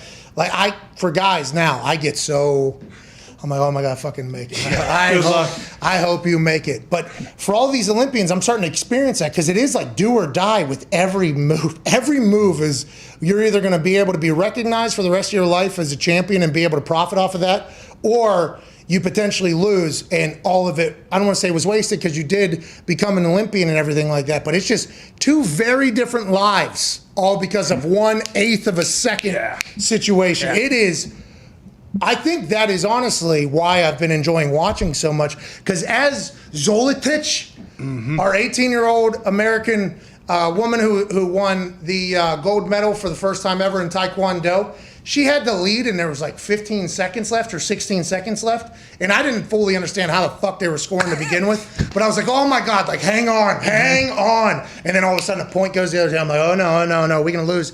And then the other one, the dude, he stole the win at the end with like 4 seconds left. Let's go. Got a big 4-pointer somehow. He did something. Yeah, Roshatov, he stole that thing at the end, and the other person just had to sit there with like 3 seconds, because they pause when nothing's happening. They don't run the clock. So they pause the clock, get back in, you have to do something. And this dude just stole it with like 5 seconds left. And I was like, that other guy, is he just the most depressed human of all time now? Because he was 4 seconds away from achieving his life's work. And Rashidov, the 17 seed from Uzbekistan, stole that fucking thing. I just, and this commentators had no idea. It was, oh, he got 4 points. It's like, what? How? And then, oh, he's a gold medal winner. So, all right. Holy hell, all that training just happened in 4 seconds, basically. Well, and you hate to say it, but you're talking about life and death. I mean, for some of these guys, it actually might be, hey, you choke out there, you go back home, and never hear from you again. Okay, that might be reality. We don't like it. No, it's terrible. This has happened in the past in places. Saudi Arabia had a power lifter in. Mm-hmm. He was in the finals. I don't know if he podiumed or not, but as soon as he lost, my first thought was like, okay, he still made Saudi proud, right? Oh. That was my first thought, like, right? They want gold. Yeah. That's what I kept thinking, right? Yeah, super proud. Like South Korea is like, hey, you win, you don't have to. You don't, right? These things are massive. This is like, I almost work myself up for these things I know nothing about more so than anything else. In the basketball game, somebody put a comment on there they were like, well, the difference is that French team was playing for France, okay?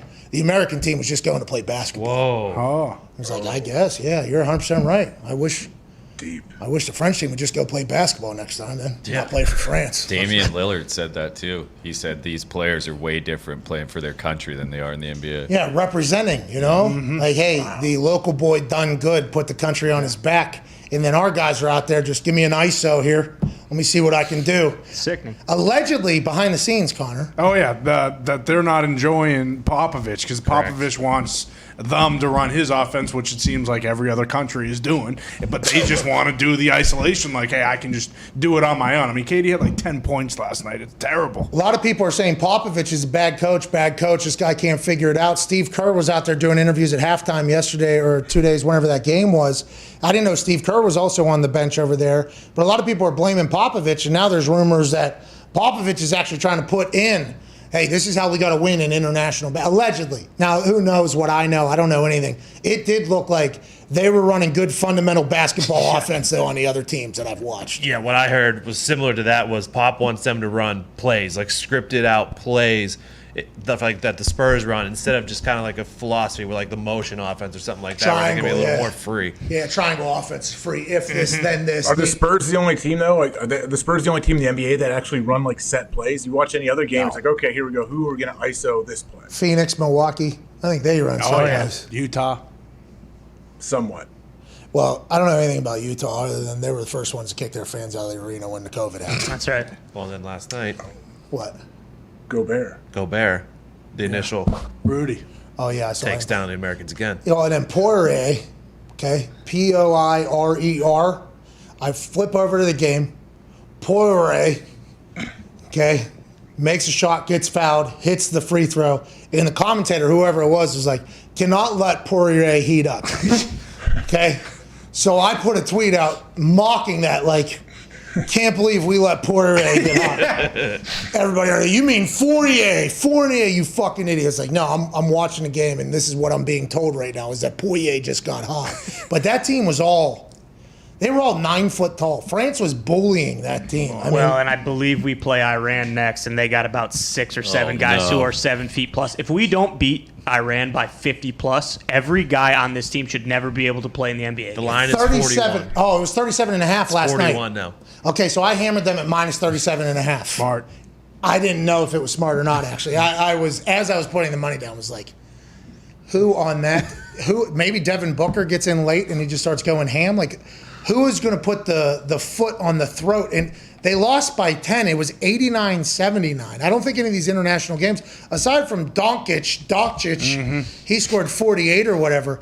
I don't know if somebody's going to score 40 points more than another team in international basketball. Is that going to happen? Well, and now I believe bet on it, I guess. Point differential is a thing now. So, is. like, Yeah. now they lost, they have have to keep the pressure on, even if they are up by 30 or whatever. So smart bet by me. Yeah. I didn't know that, but instinctively I knew You that. did. So who wins, though? Does Pop win and they actually run like set offenses, or like what are they going to do? And is Dom and Braun going to get out of the fucking algorithm and head over there to We win? need 'em. Or are they just watching from at home? They're watching. Too late now, right?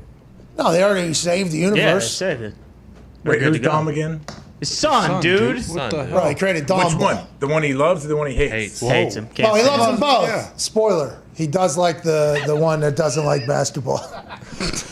He ends up liking him. Nah, I'm not going to say anything. Ty's already given away the movie 10 times. And I also heard that Iranian handball player is also on the basketball team, so we could be in trouble because that guy is a fucking phenom. Hey, he ain't got nothing on Dusan Domovic Balut, though. Serbian 3-on-3 player. Oh, yeah. He's Serbia's hot sauce and the professor mixed into one. How come our 3-on-3 team is not the professor, hot sauce, and maybe Skip to Malou. Skip to Malou? Me and Fox were talking about the other day. That would have been perfect if anyone was still around. That was our 3-on-3 team. What? No, it's not around, but why is that not our 3-on-3 team? I saw some highlights, I think, of the team representing USA. I got down at Boys Park. Okay, I'll find some. There's no USA team? I don't think they made it They for did not 3-on-3. qualify. That's what I'm saying. So those were the highlights I seen. Yeah. What are we doing? We got the professor out there on the internet. Fucking get his ass in 3-on-3. It works. This Dusan Balu guy proves that if you just have incredible handles and swag, you're going to win on 3-on-3. We also started a full 3-on-3 League. that you Get Ice think Cube in We there. could grab one of those guys instead of taking, hey, listen, I love Robbie Hummel. That son of a bitch has had ACL surgery like 15 times. Like, Tough. I mean, come on. Yeah. AJ, I'm upset about our 3-on-3 squad. I'm not happy about it. I saw some of the girls 3-on-3, and it was fun, man. They are good. It's fast paced. It's cool to watch. But also going back to something, what is Boys Park? You said you're going to roll down to Boys Park and pick up some people. Boys Park, dude. You would never understand. You wouldn't fit in. Boys Park. Boys. Oh, BOYCE. Bingo. You've heard of it. You just saw it in your brain. It's a very notable park in Pittsburgh, Pennsylvania. I'll tell you what, you come down to Boys Park dressed like that, AJ, you'll get your ass kicked. Fucking run out. Okay? You get run out of there. Gotta wear tank tops and jorts. Is that the only thing? That's the only rule? I'll tell you what, there was a stage in my life where I was going over to Boys Park dressing like Yeah. White Men Can't Jump Billy Ho. High tops, short shorts, tank tops. It was a great run I had over there. They respected me, because I started on court 4, then I moved over to court 3, then court 2. And when I get picked in that court 1, it's game time. That's where Julius Page was dunking on folks. I actually dunked there one time whenever I was young because they repaved it. And the pavement was like no springy. Yeah, no. It was a half inch It was like a half inch higher. Yeah. So I dunked one time there, and everybody went bananas. It was a huge moment. And then I went back like 2 weeks later. I think they had realigned where the hoop was. I yammed right off the back of that thing, clanged it, got booed back to court 4 or whatever. But you would never fucking stand a chance at Boys Park. Are they still running up there? Is there still games running up there, Nick? I went Does to a anybody know? birthday party there a few weeks ago. The courts were not as packed as we were used to. Oh, man, they used to be. Baseball fields are gone there, too. Yeah, Turn them into dog parks. Yeah, it used to be big time booze softball in the baseball field right behind there. There was tennis courts They're there. still there. Those are some of the worst tennis courts on They earth. still are. Yeah, a lot of weeds in there, but you got to play through it. Anyways, what we had to say there about Boys Park is just stay away from it. You. I mean, I will. It already scares me, so I will stay away. There was Some clarification from you. Hey, there was a guy there that used to do the whole thing. Why is he not on our 3-on-3 team? He's still got it, I bet. There we go. I mean, I don't know. We got to get the 3. You can't we can't not qualify for the fucking 3-on-3 tournament. Tell me Lithuania's got a better 3-on-3 team than we do? He's from a weird country named Lithuania. They got good ball players. Vakaitis is he is a player. Okay, let's win, but not by too much. Corn dogs for everybody, Jackie. We're losing to France and Nigeria. We don't have a 3-on-3 squad. What the hell's going on to the youth basketball situation? It's almost like we don't care. Do we not want to win, dude? I mean, we could pick 3 of the top high school players in the country and just send them over and be like, hey, go win this thing. Hey, by the way, here's a sponsorship. Boom. Hey, $100,000 you go win. From who? Some company we make up, apps.com. They should have done the TBT tournament a month earlier, taking the winning squad from that and just fucking put them in the Olympics. Best Virginia, put them over there. Winners. Has anybody kept up with the? Check this morning. Second week of competition, I believe, is this upcoming week. Tough time going against the World Games. You know. I feel like it's still getting some pub. I still see it out there. Yeah, but if you're going to watch gimmick games, you know what I mean? You're probably going to watch just the ones you've never seen before that are only around once every 5 years, 4 years normally. Yes, if you're telling me skeet shooting's on, and it's between that and the basketball tournament, come on. Archery, yeah. Did you see us? We took on France, I think. I did not know France. I was watching the South Koreans versus Netherlands intermingles. 3-on-3? 2-on-2. Okay, so I got 3-on-3, America versus France. And they were talking about the follow-through, and one guy was getting a little bit herky-jerky, but we did beat the French. Okay. Here we go. Okay. Nice. Rifle, by the way, we also won. Yeah, airsoft. Obviously. That might be a message to everybody, by the way. Mm-hmm. We won archery, and we won fucking rifle. Don't ever forget it. Archers! Fire in the hole, dude. All right.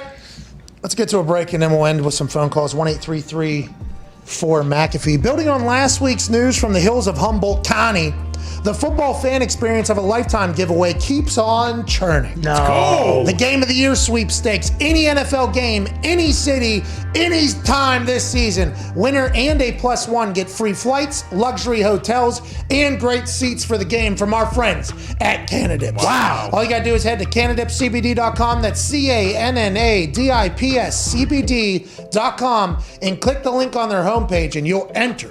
Is it going to be Brady back in Foxborough, or will you be seeing the Niners slice and dice the Packers in San Francisco? Get out of town. They're in Northern California. Okay, makes sense. Oakland moved. That's the team now. The season is your oyster with your friends at Canadips. Head to CanadipsCBD.com and click the link on the homepage. Winner will be chosen by August 31st. Okay. Got nothing but time, but you should get in there early and often. And as always, use promo code LIPBOOMERS for 20% off site-wide of Canadips CBD, an incredible tobacco-free alternative to your dip habit. CBD and dips make your life better. Ain't that right, Tom? Hell yeah, I love Canadips. Why is it so much better than all the other bullshit alternatives? Well, because it tastes like a real chaw, it doesn't have any of the harmful stuff in it, and the CBD is great for your joints as well. The spit is similar. Oh, yeah. The feel is similar. Mm-hmm. And was there just a black screen up there? Mm-hmm. Did I miss something? There was a blind note. Let's press back here. Oh, I thought we had breaking news right there. I was kind of excited because there is some shit rolling out with Aaron Rodgers and Mark Murphy as he continues to speak. Ian Rapoport's breaking some news. Football is all the way back, it feels like. We made it. We're back in 4 minutes with more BS and your phone calls. 1-833-4-McAfee.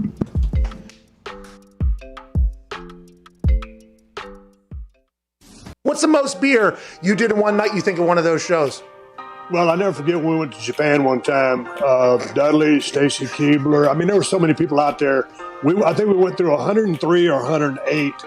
Now, between just for myself, you know, I'd always make sure to have about a 12 or 18 pack there. And, you know, here's the thing when some people say, oh, shit, man, you got too much of that beer on. You don't even know how to drink beer. It's like, dude, fuck you. You don't know what I'm trying to do. I'm trying to entertain 20,000 people in an arena. If I just go out there and sip it real properly, how fucking exciting is that? So when you're out there on an empty belly and you're shotgunning beers and all that shit's going in, the half that was going in was for me. The half that was going on was for them. Nice. But I'm telling you, Pat, when you shotgun a bunch of beers like that and you're drinking about half of each beer, you got a pretty damn good buzz when you come out.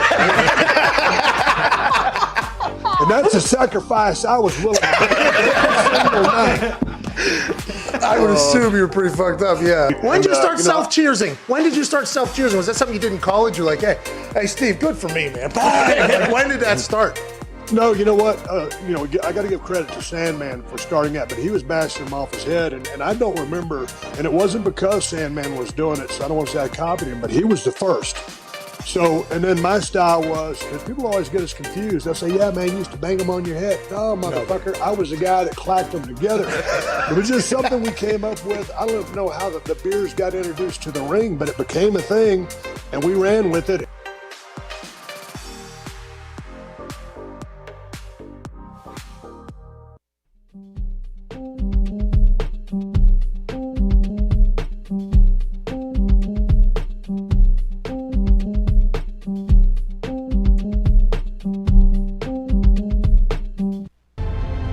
is the Pat McAfee Show on Sirius XM Mad Dog Sports Radio. We thank you for taking the time to seek out this small regional show that streams internationally. Here's Pat and the boys.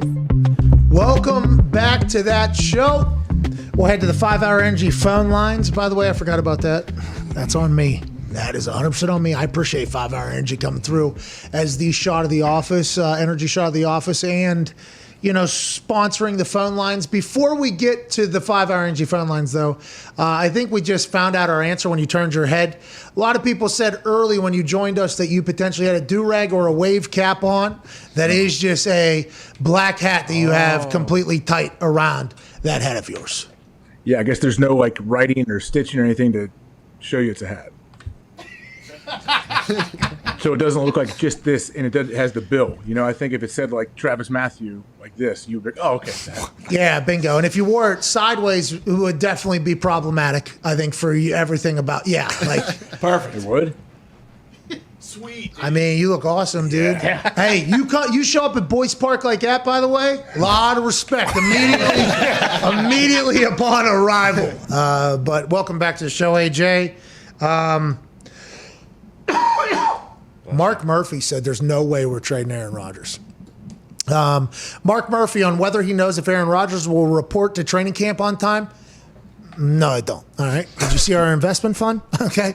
I ain't worried about Aaron Rodgers showing up on time. I'm worried about us making $120 million in investments in 1 year period when everybody else seemed to lose money somehow. Tom Pelissero is elaborating on that. Murphy acknowledges that the Packers have gotten calls about Aaron Rodgers. We've been very clear we're not trading him. So there's no scenario it could develop where they trade him. Absolutely not, says Mark Murphy. So there's the clarification from the Packers standpoint on what they're going to do. I guess there's always a way that could be forced into happening. It's been done before, especially by clients of Dave Dunn, who represented Carson Palmer. Is Aaron's plane in the sky or not, AJ? Is he getting ready to get on a bicycle and ride around with the kids of Green Bay for training camp, or is he not? Honestly, I really wish I know. I checked Twitter during the break, and I saw old Takatari's on there talking about how his feelings are hurt. Maybe he's not a close friend. So yeah, I guess I'm in his boat because I don't check in daily to try to get the update on, hey, where are you at? What are you doing? But I wasn't sure tomorrow was reporting date, and then I'd forgotten about it until honestly last night somebody told me hey, they got to be there Tuesday. I thought, geez, okay, that popped up on us quick. It did, by the way, and I feel like we didn't know the exact date of when they had to report well enough at all. We saw other teams reporting. It felt early for a lot of teams, but there's the Hall of Fame game, and there's other things with new coaching staffs on the rules on how many days you're allowed to be at training camp. Tomorrow's a massive day for every Green Bay Packers shareholder, fan, and person that works there. Yeah, I don't think he's going to show up tomorrow, but Mike, what has changed? Literally nothing has changed, and now it's just all right, well, I guess I'm going to come. I don't know. I feel like they're at the same place that they were when the offseason started. Yep, it feels like we're at the exact same spot as draft day. Let's go to the 5 Hour Energy phone lines. And remember, if you go to 5hourenergy.com and use promo code McAfee, you'll receive 10% off your order. Wow. Yeah, they have original summer flavors that are absolutely tasty and delicious and delightful that you can get right now at 5hourenergy.com. Promo code McAfee, 10% off your order at 5hourenergy.com.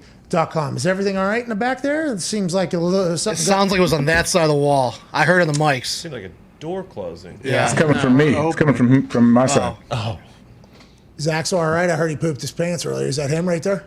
No, it's not. It was someone opening the door right outside. It's like an old house, so everything's real creaky and squeaky. You can hear it all.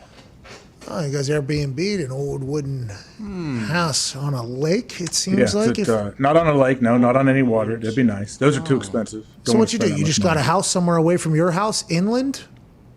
It's actually, I don't want to tell anybody, we Airbnb'd a house like 3 houses away from us, just to mix it up, just to get a little spice, just to kind of, get out of our normal routine. Only cost us $25K for the week. Nice. Yeah. All right, let's go to It's a write-off, too. If I do the show from here, it's a write-off. That's the only reason I'm here. Yeah, that's smart. I mean, maybe you should look into doing that all the time with the camera that zooms in, zooms out of focus every 2 seconds.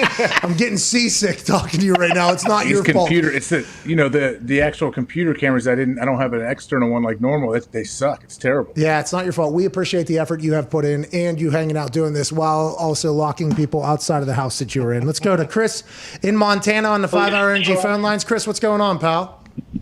Hey, Pat. What's going on, dude? How's it going? Hey, sorry, just at lunch right now. Oh, nice. What are you eating, dude? Anything good? Subway. Oh, okay. Not too shabby.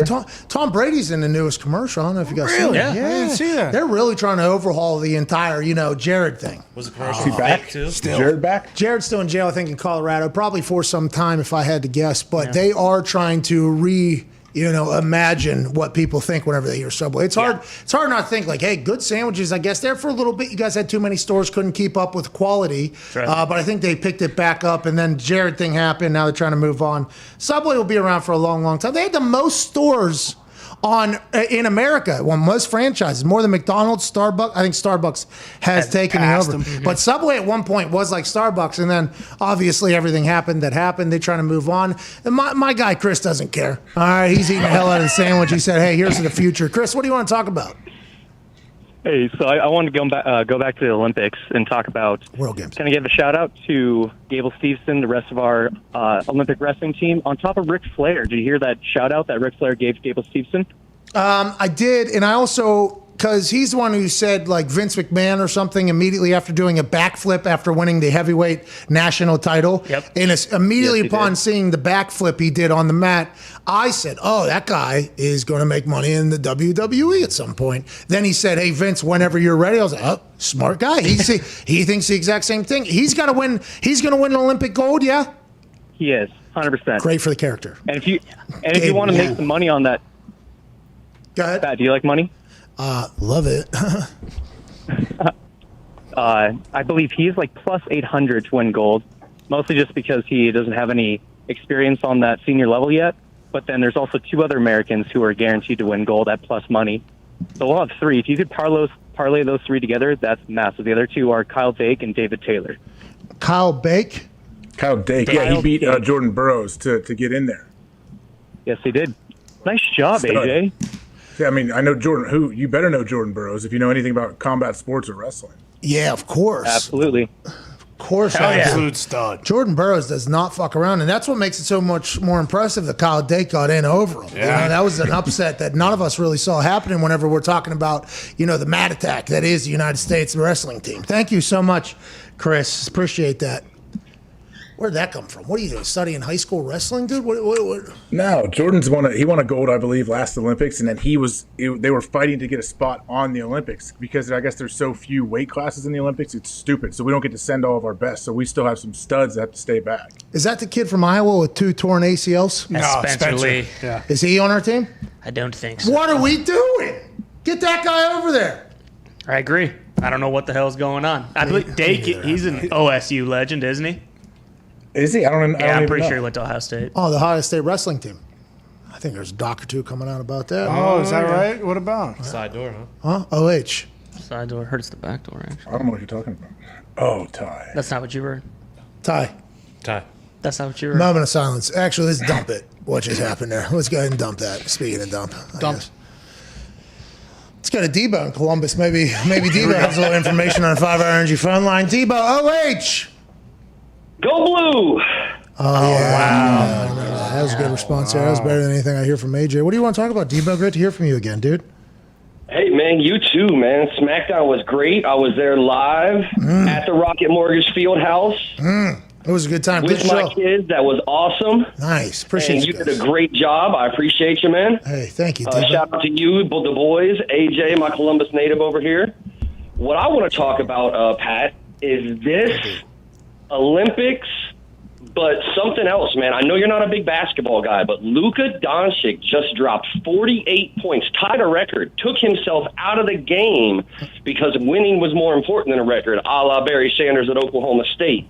But is Luka Doncic in the next 10 years going to take over the NBA? He's already taken over international play. I want you guys talking about that, man. Let me know, bro. Well, thank you, Debo. I appreciate that. I will let you know, bro. The D-Bro call is one that I do enjoy. Go Blue, Columbus native, Debo. I think Luka, he already is, right? Yeah. He's like the next generation. Yeah, and 22. so much so that it was Isaiah who said, he's gotten into better shape, so now we can take him seriously. Isn't that what he said whenever he was talking about the MVP conversation? I think so. So I think Luka is so different than what we've seen from superstars. Even Dirk, he's much different than Dirk, even though they're on the same team. His style of play, he doesn't seem like he's faster than anybody. Doesn't seem like he has better handles than anybody. Doesn't seem like he has the greatest shot in the NBA. But somehow, some way, he's smarter than everybody. He gets to a spot quicker. He understands the game better. He's been electrifying to watch. And I think if Dallas, they've made some changes, they're going to do the thing, they're going to have to get into the game. If they're in a more high-profile situation, Luka is going to be the star, D-Bro. I think so. I think he is going to be the absolute superstar. What did Isaiah say? You're looking it up? That's the unique thing about Luka and Harden. Even though Harden didn't have a good game tonight, these guys are so talented and so good that they can come in and out of shape and put up these kinds of numbers and play themselves into shape. When they get in shape, they're some of the best to have ever done it.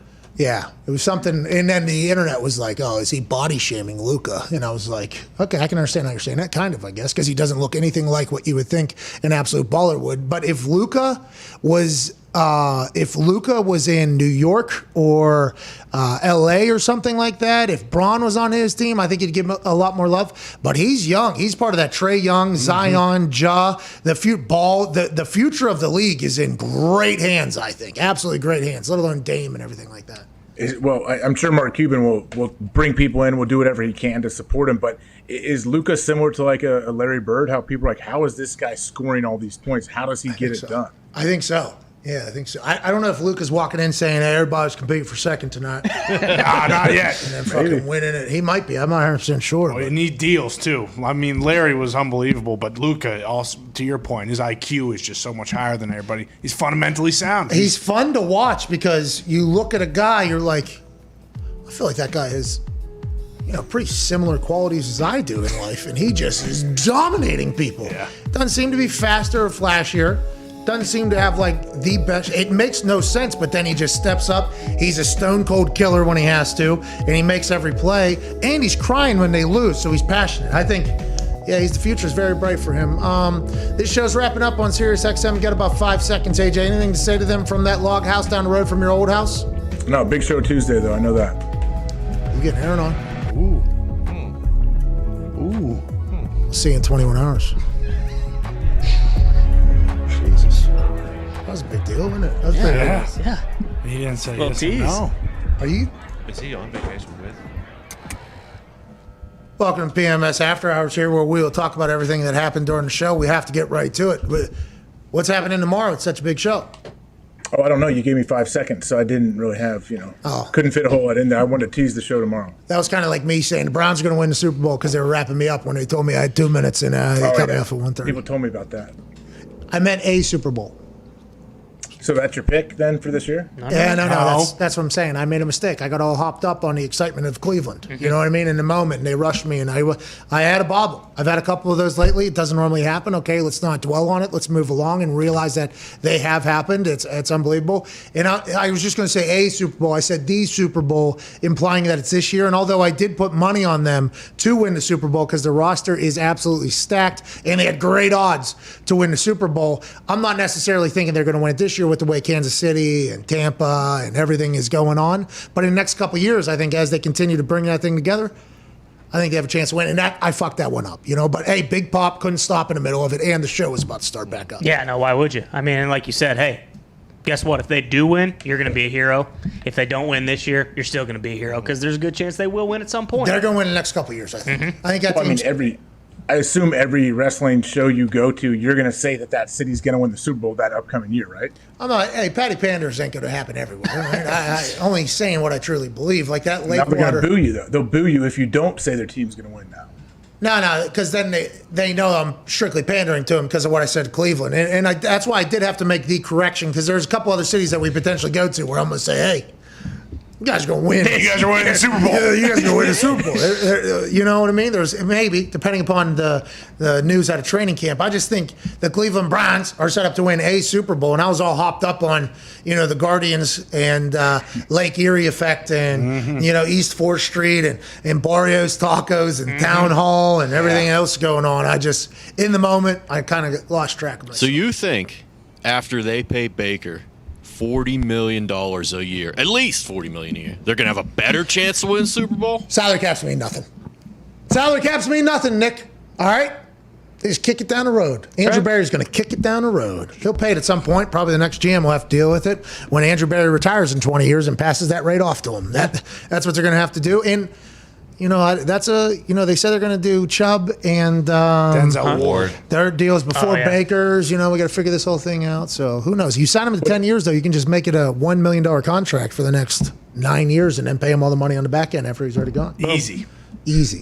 Well, you can be creative with it, but don't you think at least Cleveland fans have to feel pretty good that they, at least as of now, it's looking like they nailed it when it comes to GM and head coach. We've been searching for that for how long now? Forever. Yeah. Freddie Kitchens was calling draws at 4th and 18s. Mm-hmm. That was just a year ago. People forget. What if it worked, though? Genius. I think that one, I was part of one of the worst plays in history. Okay? Mm-hmm. No doubt about it. My name's right across the bottom, Pat McAfee. I was averaging 49, so it's pretty good. But right across the bottom, the only real name that is associated with that particular fake punt that happened is me. And I had nothing to do with it. I'm at least 15 yards away to start the whole thing. And then I'm another 45 yards away from the entire thing. And I bitched about not being a part of it, by the way. If you wanted to succeed, let me be a part of it, I said, next day and before the whole thing. But that was a lie. That thing would have never succeeded. But whenever you talk about a 4th and 18 draw, I think you're saying there's no chance of that ever. I don't even know if there's a concept that's like maybe it will work. And I'm not saying that was Baker's idea or Freddie's idea. I'm just saying that particular situation seemed to happen a lot with Freddie at the helm. And I don't think it was Freddie's fault. It was just that's what Cleveland was for some time. Hugh Jackson, he lost 31 games, almost got an extension. Yeah. Yep.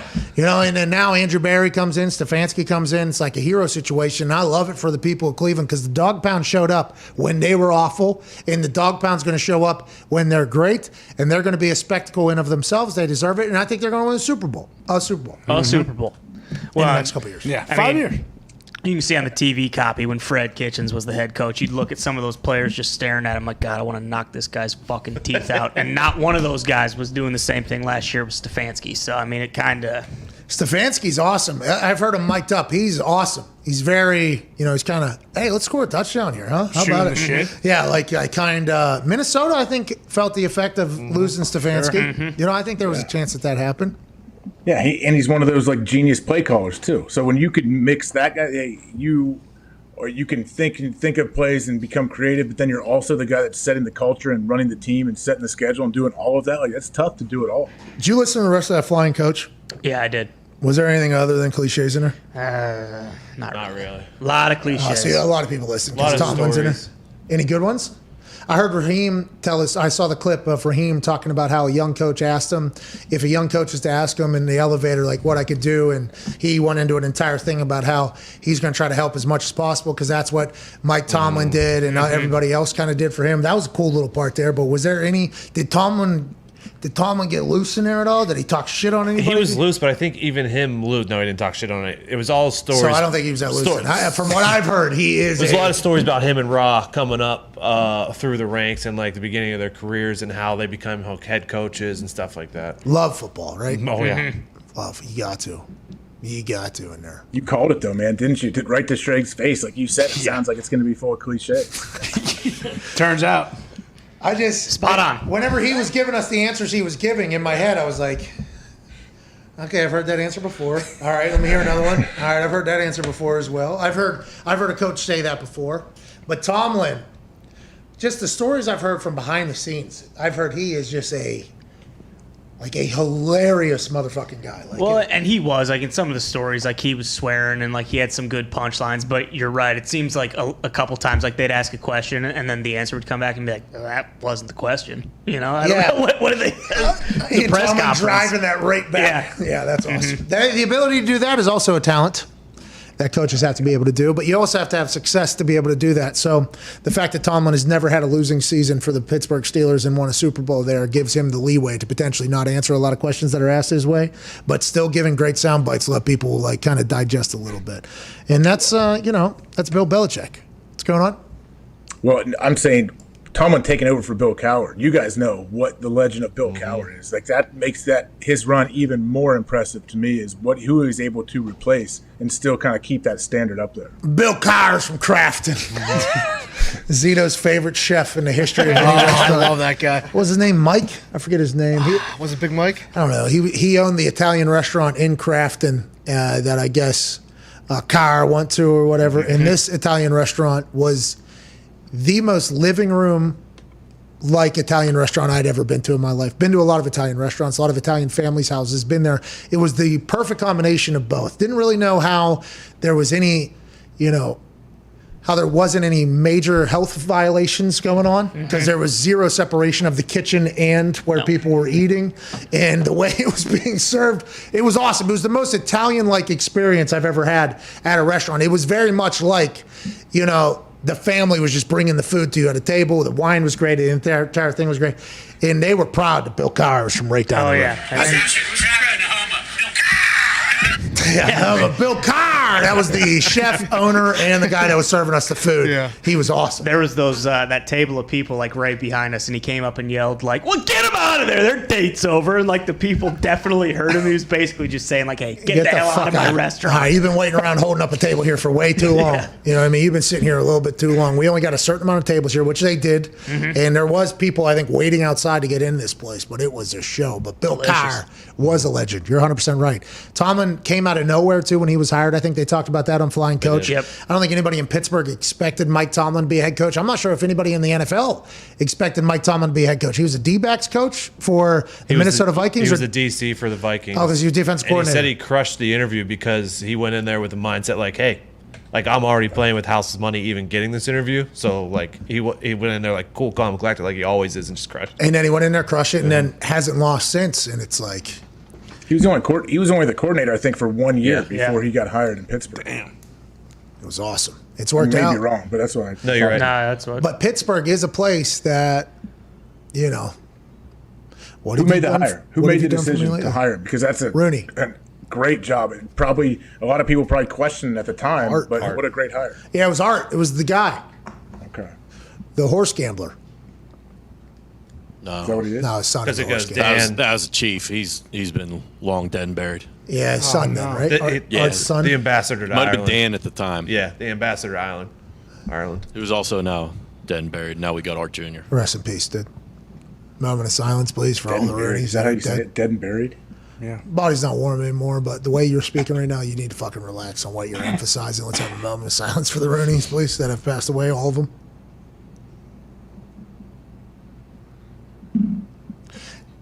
Here we go. I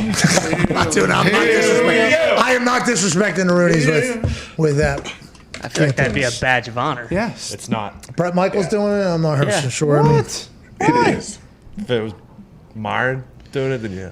Bailey McComas has updated us on FanDuel's Green Bay Packers regular season wins over/under odds. Over 9.5 has moved to -145. Aaron Rodgers seems to be likely to go into camp, right? Yeah, and it was what? It was like plus 135 this morning. Yeah. Green Bay, literally sportsbooks might be watching this show just to kind of get the feel on how everybody's feeling. Right now it feels like there's a chance that these sportsbooks, not just watching this, but also reading the internet, hearing Mark Murphy go, there's no chance we trade him. Hearing the last dance conversation, Rapoport's close thing, sportsbook, these motherfuckers are going to get good again. What is it?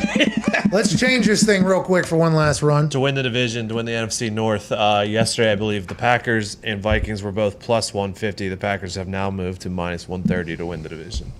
Congrats to Green Bay Packers fans. Sounds like Aaron Rodgers is coming out. He's back. He's back. Hey, one last ride, baby. Hey, though, are these the same people that said they are bracing for him to retire this week? And also, same sports books that did change immediately upon us saying, I don't think it's Mac Jones. Nope. So I think we put a lot of stock in what the sports books know. And I think as we continue to grow in the sports gambling space with regulations and everything, I think we're going to realize there's some things where sports books maybe don't have the edge on everybody else. Now, granted, they're looking into every piece of information that we all are trying to as well. But in this particular case, I think they're living and dying with all of us. I think. Oh, yeah. They have to. Like I would imagine they have to pay attention to everything, sift through all the garbage, and then, make decisions before, ahead of everybody else, hoping that they, they have a good track record. Like, hey, we are usually somewhat right when we do this. Top moment in presser, Mark Murphy, being asked if he was the fan of The Last Dance, says he was, believes Rodgers and Adams were just having fun, adds, I hope Aaron can win as many rings as Michael. That'd be a heck of an end to his career. This guy's a fucking asshole. God damn. What, 5 more? Hey, sports books, maybe change the odds. With every statement out of Mark Murphy's mouth, these odds are changing. You know what I mean? We did not intend to trade him. Gutekunst, like he's going to continue his MVP career. Mark Murphy, I did enjoy The Last Dance. Seems like they were having a little bit of fun.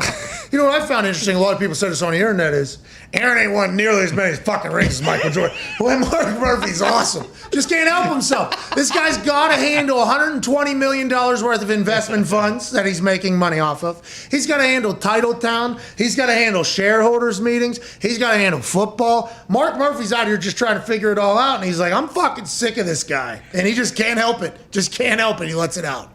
I also want some people to take a peek at this guy and see if he's not fucking embezzling some of that $120 million that he's sitting on. Hey, how's Mark Murphy's house look? I just want to see. Is he putting in a new in-ground pool this year? I mean, let's fucking look into that guy and see what he's doing, in his off time. Mark Murphy does seem to have a potential favorite in this story and a non-favorite in this story. Mm-hmm.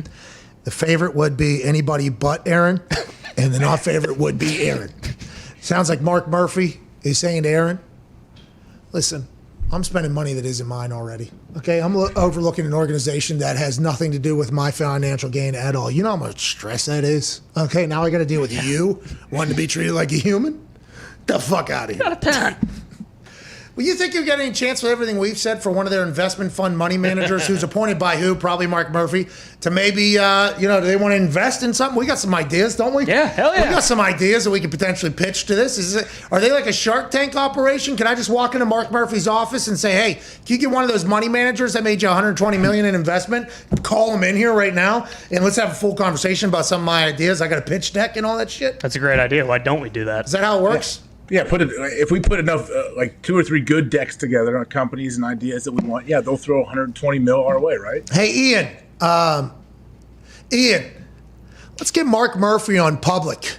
I would like to see this guy's portfolio. Yes. All right, I know it's not advice. All right, I know it's not advice, but I'd like to see what Mark Murphy's pulling the trigger on. President of the Packers, $120 million investment in one.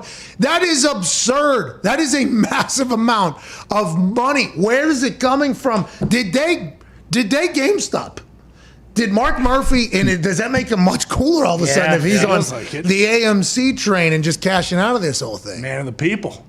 I mean, if you're a money manager and you saw these financials come out, you're like, how do I become, you're doing whatever you can pitching to them. But hey, man, give me 10 mil. Let me prove to you I can do this. And then next year you give me 100 mil and I'll make it work for you. Like, that's a huge account you could get. Hey, that's not your money anyways. Who gives a fuck, Mark? Mark, it's not your money. Just let me have risky. Let me have a little fun money. We don't want to pay vets anyways. We'll pay a bunch of That was wild to read this thing here. This was crazy. I don't think I've ever seen one of these before.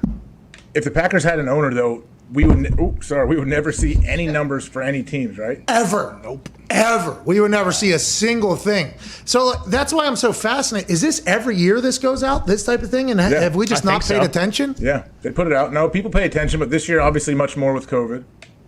Oh, yeah, because this was the worst year of all time, and they still made about $100 million. Yeah. they use this a lot of times. I'll read stuff where they use this to try to estimate like what other teams' numbers may look like. Yeah. Everybody just says like they just go off the standard that is the Packers. Oh, you got to think it's a little bit more, but how much is a little bit? Like another 100 million? You know, how much you don't know what a little bit is. That's a good game the NFL has where nobody really knows exactly what's going on until the Packers have a shareholders meeting and everybody's much more invested because the people that are running that meeting are potentially fucking it up with their greatest asset. Well, top 2 greatest assets now with Devontae Adams. Yeah, well, maybe potentially. Well, not Bakhtiari, but 3 out of the top 4 with Zadarius Smith not being happy with his contract. Clooney needs to buy the Packers. George? Yeah. Clooney. I know he's a Bengals fan, but that's somewhat close. I figure him and Aaron probably have a lot in common or could find some common ground. Clooney needs to buy the Packers. Will anybody ever buy how do you buy it? You got to I don't know. Match the fund. It's not for sale, but who would decide if it's for sale or not? Mark Murphy? The board would have to do it. I guess the executive committee or whatever. So the executive committee that gets to act like they run an NFL team would have to say, we don't want to do this anymore. To sell it, there's no way that happens. That's classic, like hand in the cookie jar, right? I bet there's all kinds of language put in there by lawyers to where you can't. Like there's no way they could sell the team. Well, and also didn't Andrew Brandt and them, they've always said like that board is deferring to whoever's in the front office anyway. So like if someone was going to come in, wouldn't those guys be like, no, we're not doing this because presumably they would potentially be out of a job if that were to happen. Hey, pretty sweet when you just get the reins to a franchise where you got no boss, you are the boss. It's cool. Yeah. But like, what if someone put together a fund and they said, "Hey, we'll buy the Packers for $12 billion." Where's it go? Where's that money go to? Who? Mark? Exactly. Yeah. Who gets it? Where does it? That's what I'm saying. It'll never happen. Can't. I'll take a piece. Yeah. Shareholders. Did they say how much each percentage or one trillionth of a percentage that you have? What's that worth? Fucking. Might as well be a piece of toilet paper. It ain't worth shit. It's like you don't know they made $100 million last year. Well, their national revenue being $300 million too, that was evenly split, right? So they could have made more because of the fact that they had to split it with the entire league, or no? What do you mean? Because the national revenue was evenly split between all 32 teams. Everybody gets $309 million. Yeah, TV money. Yeah. Is that every year, or would they possibly made more? That's every year. Yeah, and it's going up. That's going up. Yeah, and it's going up. Yeah. And he said, he said? It was $200 million or whatever. So you're automatically making $109 million. Before everything else, game day operations and shit like that, but just with players, that's your biggest spending or whatever. Jesus Christ, dude. The NFL would be cool. That'd be a cool thing to be a part of. Yeah. Packers too. That's where we got to go. Maybe we don't buy the Pirates, even though they need it. You know what I mean? Traded Adam Frazier, just fucking dominated the first 2 innings of the All-Star game. Obviously, he was gone. As soon as everybody saw he was good at baseball, get him out of here. And also, here's $1.4 million, so you don't have to pay him. We just want to get rid of it. I thought we were all about the bottom line. Now we're sending money and good players? What the hell's going on over there? Apparently, the 1.4 was to pay off his salary for the rest of the season so that they would send better prospects back. Yeah. Those prospects, by the way, the good thing about getting a good prospect is that there's a chance that they're going to turn into a really good player. And when they do that, we're going to get rid of them and some money so other people can pay them as well. Never-ending cycle. Yeah, but I got Pirates fans coming after me telling me that I need to stick to football. You don't know what you're talking about. All right, when these playoffs start, okay, you bucko stooge, all right, and the Pirates aren't in it yet again, and there's no chance of them, fucking just sitting there. I hope you watch all the other teams play and just be like, our team's still got a chance. I'm getting a lot of people tweeting me like, you don't know anything about the Pirates. This is a good move. It's like, all right, we sent the only guy that fucking made the All-Star game from us gone, and we paid for his salary somewhere else. How is this a good move? It's the mindset that we'll build for the future, We need to change that. Let's be the team that builds for now. Let's be the buyers. That's what You got to spend money. They don't want to spend money. You have to spend money to do that. They're paying other teams to pay guys. No. He's also under contract next year, too. Like, it's not like his contract was over this year. They had him for next year, too. That's what doesn't make sense. Yeah, but if we would have waited too long, we wouldn't have got anything for them. And obviously, once we get something for them, they're going to be good. And then what? We're going to get rid of them, too, to get something for them. And then we'll just, keep these Pirates fans that are somehow, listen, I'm from the same city you are. I have no idea how you've been, this, okay with what's been going on at the Pirates. I have no idea. Just everything in me makes me feel like Yinzer should not be okay with what this. It can't be okay. There are. Fans, but true fans are okay with what they're doing? Yeah, the true fans are the ones coming after me, telling me that I don't know what the fuck I'm talking about. It's like, you're not a true fan. You're empowering You are actually tearing the city apart with every tweet you send me, saying that I have no idea what I'm doing. You're the person that has enabled this act. You're the person that has allowed Bob Nutting to rake in money while still sucking as an owner. You're the problem, okay? Not me. Now, I should not buy the team. I know nothing about baseball except for what I just said right there. But let's get Mark Cuban fucking in there. Bingo. That guy will be having Zambelli fireworks every goddamn night. That's right. That's what Mark Cuban would be doing. There ain't no way our only all-star is leaving town and money going. He's sticking around, all right? We won't get anything for him in 2 years, but guess what? We might fucking win a game with this guy. That's the mindset I'd like for the Pirates to have. So for every super Pirates fan that's been attacking me, I apologize. That's just, I don't want another kid like me who happens to have, a pretty decent sized platform from Pittsburgh, who never grew up with baseball as a thing that he was a fan of, to put over the Pirates because the Pirates fucking stink. Okay, I'm looking out for that kid. All right, the future Dick Diggs is somehow a fan because he was Diggs is a part of the problem too. I mean, I don't want to say Diggs is part of the problem. Penguins are in town, they win. Pirates don't. I mean, that's just the conversation. But I just would hope, we stop empowering this type of stuff. They're 19 and a half games behind, by the way. Hey, quick math. That's only what? That's only like 9 3/4 games. We got a chance. Problem with that is, Pat, if they do adopt your mindset, then they can't tweet out their projected lineups for 2024 when all these prospects develop. You're right. And in 2024, by the way, hey. That's not happening. Is that happening? Yeah, when we fill PNC Park in 2024, the boys are going to be on that diamond. They're going to bring some glory back to the Pirates organization. Mm-hmm. And they're going to trade him. You know what I mean? They're really tweeting like future lineups in 2024 from prospects? All the people that are deep in the weeds of baseball have been telling me how stupid I am for not appreciating all the moves that the Pirates have made for the future. But the thing that they don't understand is they've been so deep in the weeds of all this shit that they don't realize the bigger picture, that those people that are getting traded over here for future, success, they're going to be gone too. And you're just going to be trapped in the scouting department yet again for another generation of failures that are going to end up being good and going elsewhere. I mean, that's just the cycle. I hate it. I'm tired of it. So, but if you're tweeting what is a lineup 3 years from now of what it could look like, let's say 4 of the players turn into stars. You're doing all this so you can look back 3 years from now, like, hey, look at this tweet, man. I was right. Look how good they are. Yeah, patience. That's everybody. it. Yeah, that's what it's all about. Being smarter than everybody else before everybody else. That's the game.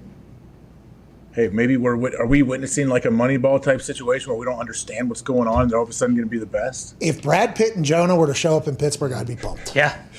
Give them the fucking reins. Rightfully so, too. Win a lot of games. Reading that script, they probably know more about winning the goddamn game than what's going on right now down there. Let's go, Buccos, huh? Anyways, I don't think I'm the right owner, but I am looking to get into NFL ownership at some point. Yeah. Mm-hmm. Here's $309 million. Sounds good. Oh, okay.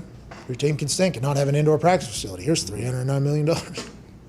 Joey Burrow's going to dominate, by the way. Oh, yeah. I saw him throwing to Jamar Chase. He's going to be so good. Do you think it's just going to get wasted in Cincinnati or no?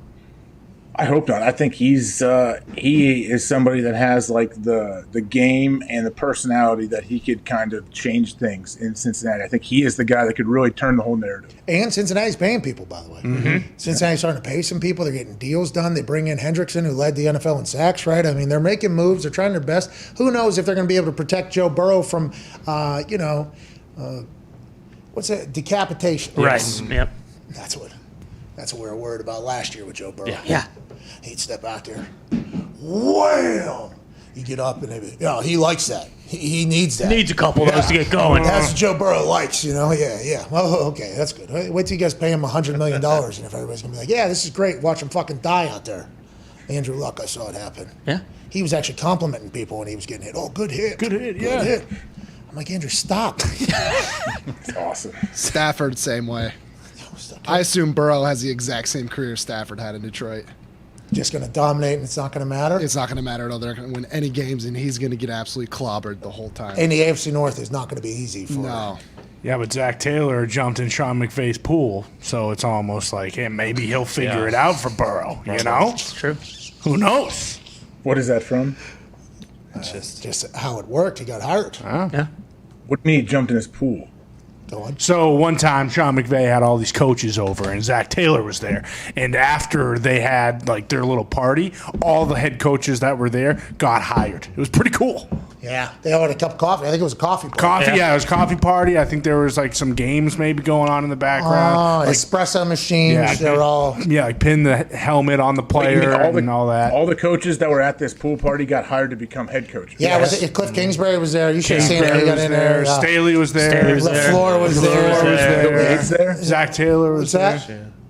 Was Bill Gates there? No, MCDC FaceTimed in though too. They legitimately everyone was there. By the way, MCDC is not going to be thrilled that you lumped him in there because everybody else that we said, aside from your Bill Gates take, was actually hired because they knew Sean McVay personally. Yep. That was a trend in the NFL. You remember that? Yeah, of course. Yeah. Oh, this is the next Sean McVay. Holy shit. You've hung out, yeah? Had a coffee. Oh my God. Come on in. Let's go. Come on. What do you want to control everything? Yeah. Here. Sounds good. Here's social media passwords. Yeah. Just do whatever you got to do, dude. All right. Let's get out. There's one last call here on the 5-Hour Energy phone line. Andrew in Arizona, what's going on?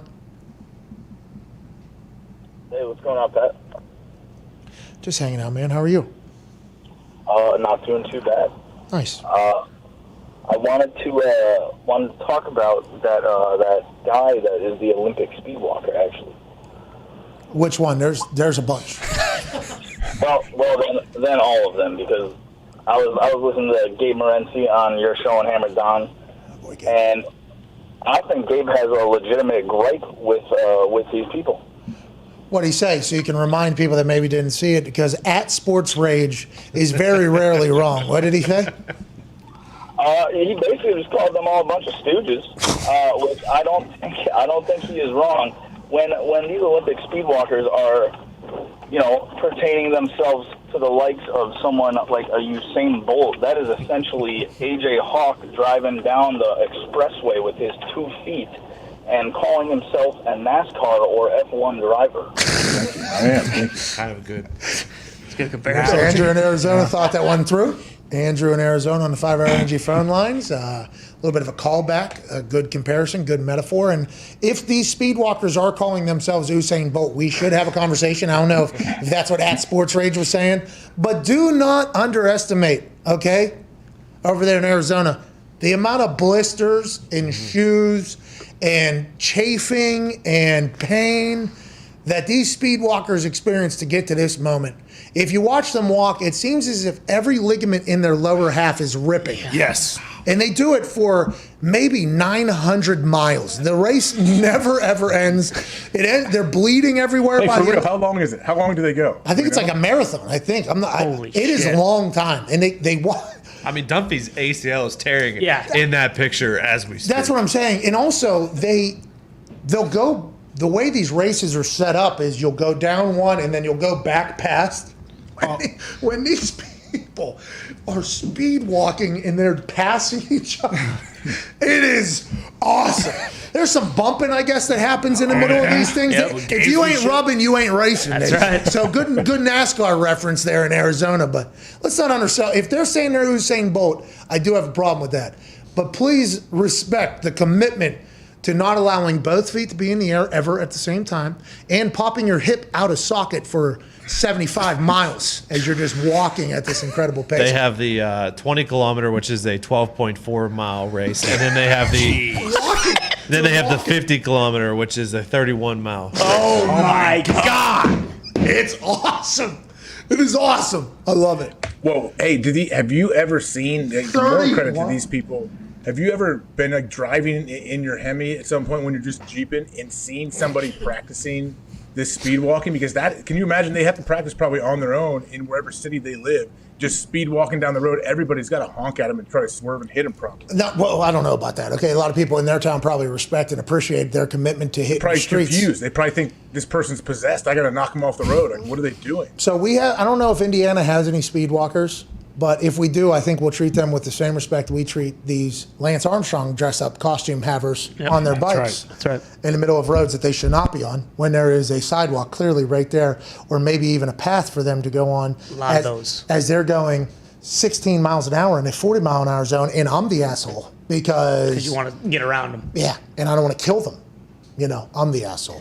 Also, when are people going to stop doing the fucking sit-down bike riding thing? A lot of guys up near me, same deal. It's like, hey, pal, you're going so fucking slow. Like, you look like an asshole. Like a fool. Okay? Yeah. So drive this thing home and throw it in the garbage. You can go fast on that sit-down bike, though. You can, You I can. assume. We assume you can. They refuse to, but yeah, you can. There ain't no professional sit-down trike bikers in Indiana that are going above the speed of 7 to 8 miles an hour, it feels like. Is that even that good of a workout? If you're upright on a bike, you're at least kind of, those guys are just fucking joyriding, not doing anything. It's like, what are you doing? You trying to get somewhere, or are you just fucking holding every up? We appreciate good fitness. Sure. Of course. Exercise. Absolutely. But there's a time and a place, and I think the speed walkers know that. They've been very self-aware since the inception or conception of speed walking, that they do it on the trails. That's right. They ain't trying to speed by anybody but other walkers. I wonder if there's like a jogging party that the speed walkers compete against. Ooh. Like a golf cart, maybe, like, hey, come on,